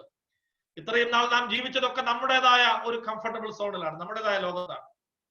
നമ്മുടേതായ ലോകത്ത് എന്റെ എന്റെ എന്റെ എന്ന് മാത്രം ചിന്തിക്കുമ്പോൾ ദൈവത്തിലേക്ക് വരുവാനായിട്ട് നമുക്ക് സാധിക്കുകയില്ല.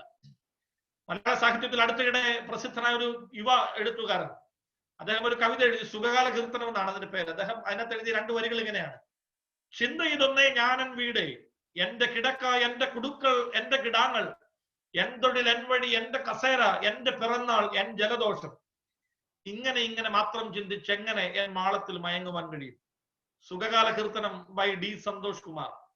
ചിന്ത ഇതൊന്നേ ഞാനൻ വീടേ, എന്റെ കിടക്ക എന്റെ കുടുക്ക എന്റെ കിടാങ്ങൾ, എൻ തൊഴിൽ എൻ വഴി എന്റെ കസേര, എന്റെ പിറന്നാൾ എൻ ജലദോഷം. നമുക്ക് വേണം അതിനോട് കൂടുതൽ ഒത്തിരി കൂട്ടിച്ചേർക്കാം. അമേരിക്കയുടെ സാഹചര്യത്തിൽ നമുക്ക് അതിനോട് കൂട്ടിച്ചേർക്കാൻ ധാരാളം കാണും. എന്നാൽ ഒരു പെയിൻഫുൾ എക്സഡസ് ആണ് നമ്മുടെ ഇടയിൽ വേണ്ടത്. ഇന്നലെ വരെ സന്തോഷം നൽകിയ, ഇന്നലെ വരെ സമൃദ്ധി നൽകിയ, ഇന്നലെ വരെ അറുത്തു മുറിച്ച് നമ്മുടെ ജീവിതത്തിൽ നിന്ന് മാറ്റുവാൻ കഴിയാതെ പോയ ചിലതിനെ മാറ്റുന്നതാണ് നമ്മുടെ സെൽഫ് എംപ്റ്റിനെസ് എന്ന് പറയുന്നത്, അല്ലെങ്കിൽ എംപ്റ്റിയിങ് ടെൻഡൻസി എന്ന് പറയുന്നത്, എംപ്റ്റിയിങ് ആക്ട് എന്ന് പറയുന്നത്. അതുകൊണ്ട് ഇവിടെ പറയുകയാണ്, ആവശ്യമില്ലാത്ത എക്സ്ക്യൂസുകൾ പറഞ്ഞിട്ട് ഏറ്റവും സമൃദ്ധമായ ശ്രേഷ്ഠമായ ആത്മീയ അനുഭവത്തിൽ നിന്ന് അകന്നു മാറിപ്പോകരുത്. നമ്മുടെ തിരക്കുകളിൽ, ബദ്ധപ്പാടുകളിൽ നമുക്ക് നഷ്ടപ്പെടാൻ സാധ്യതയുള്ളത്, നമ്മുടെ സമ്പത്ത് വർദ്ധിക്കുമ്പോൾ, നമ്മുടെ ഭവനത്തിന്റെ ഉത്തരവാദിത്തങ്ങൾ വർദ്ധിക്കുമ്പോൾ നഷ്ടപ്പെടുവാൻ സാധ്യതയുള്ളത് നമ്മുടെ വിശ്വാസമാണ്, ദൈവത്തോടുള്ള നമ്മുടെ അടുപ്പവും വിധേയത്വവുമാണ്. So we need a radical reversal of our priorities and a radical reordering of our commitments.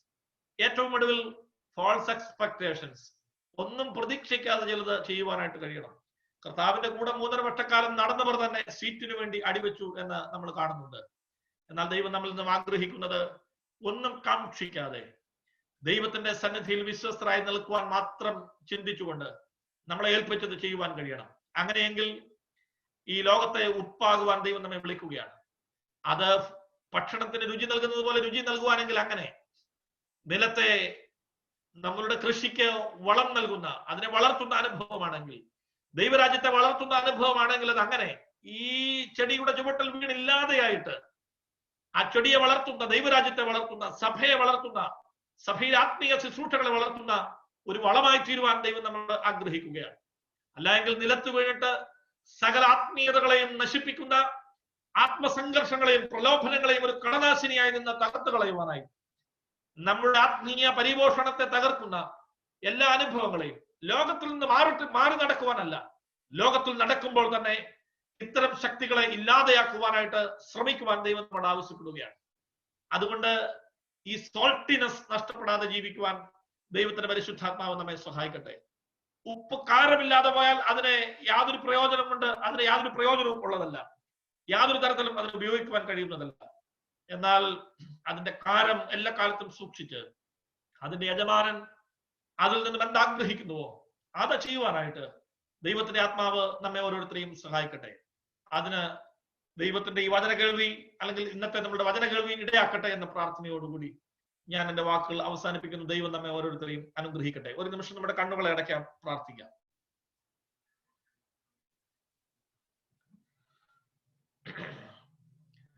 ദൈവമായ കർത്താവേ, ഞങ്ങളുടെ കൺവെൻഷൻ യോഗങ്ങളുടെ പ്രഥമ രാത്രിയിൽ അവിടെ ഞങ്ങളെ കേൾപ്പിച്ച വചനത്തിനായി ഞങ്ങൾ അങ്ങേ സ്തുതിക്കുന്നു. ദൈവമായ കർത്താവേ, ഉപ്പ് നല്ലതാണ് എങ്കിലും അതിന് കാരമില്ലാതെ പോയാൽ അതിന് യാതൊരു പ്രയോജനവും ഉള്ളതല്ലോ. അവിടുന്ന് ഞങ്ങളുടെ ജീവിതം കൊണ്ട് ഉദ്ദേശിക്കുന്നത് എന്താണ് എന്ന് ഞങ്ങളെ കാട്ടിത്തരണമേ. ഞങ്ങളുടെ ഉള്ളിലേക്ക് തന്നെ നോക്കിയിട്ട് ഞങ്ങളുടെ ആത്മീയതയും ഞങ്ങളുടെ ജീവിത വിശുദ്ധിയെയും സൂക്ഷിച്ച് നോക്കുവാനായി, ഞങ്ങൾ പോപ്പുലാരിറ്റിക്ക് വേണ്ടി ചെയ്തു കൂട്ടുന്ന ദുരനുഭവങ്ങളെ മാറ്റുവാനായി, ഞങ്ങളുടെ മുൻഗണനകളെയും ഞങ്ങളുടെ മര്യാദകളെയും പുനഃക്രമീകരണം നടത്തുവാനായി, യാതൊന്നും പ്രതീക്ഷിക്കാതെ ദൈവരാജ്യത്തിന് വേണ്ടി അധ്വാനിപ്പാൻ അവിടെ ഞങ്ങളെ സഹായിക്കണമേ. ദൈവമായ കർത്താവെ, അവിടുത്തെ ശിഷ്യനാകുവാൻ, അവിടുത്തെ മുഖം ഏറ്റെടുത്ത് വിയർക്കുവാനും, അവിടുത്തെ കുരിശ് ഏറ്റെടുത്ത് രക്തം ചിന്തുവാനും ഞങ്ങളുടെ ജീവിതയാത്രയിൽ ഞങ്ങളെ അവിടുന്ന് സഹായിക്കണമേ.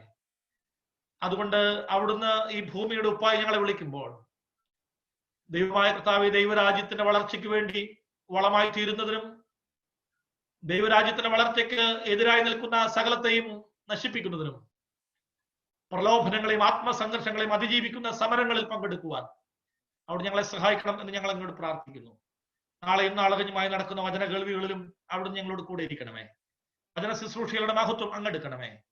യേശു മൂലം ഞങ്ങളുടെ പ്രാർത്ഥന ദയതോന്നി കേൾക്കുമാറാകണമേ. ആമേൻ. ആമേൻ. ആമേൻ.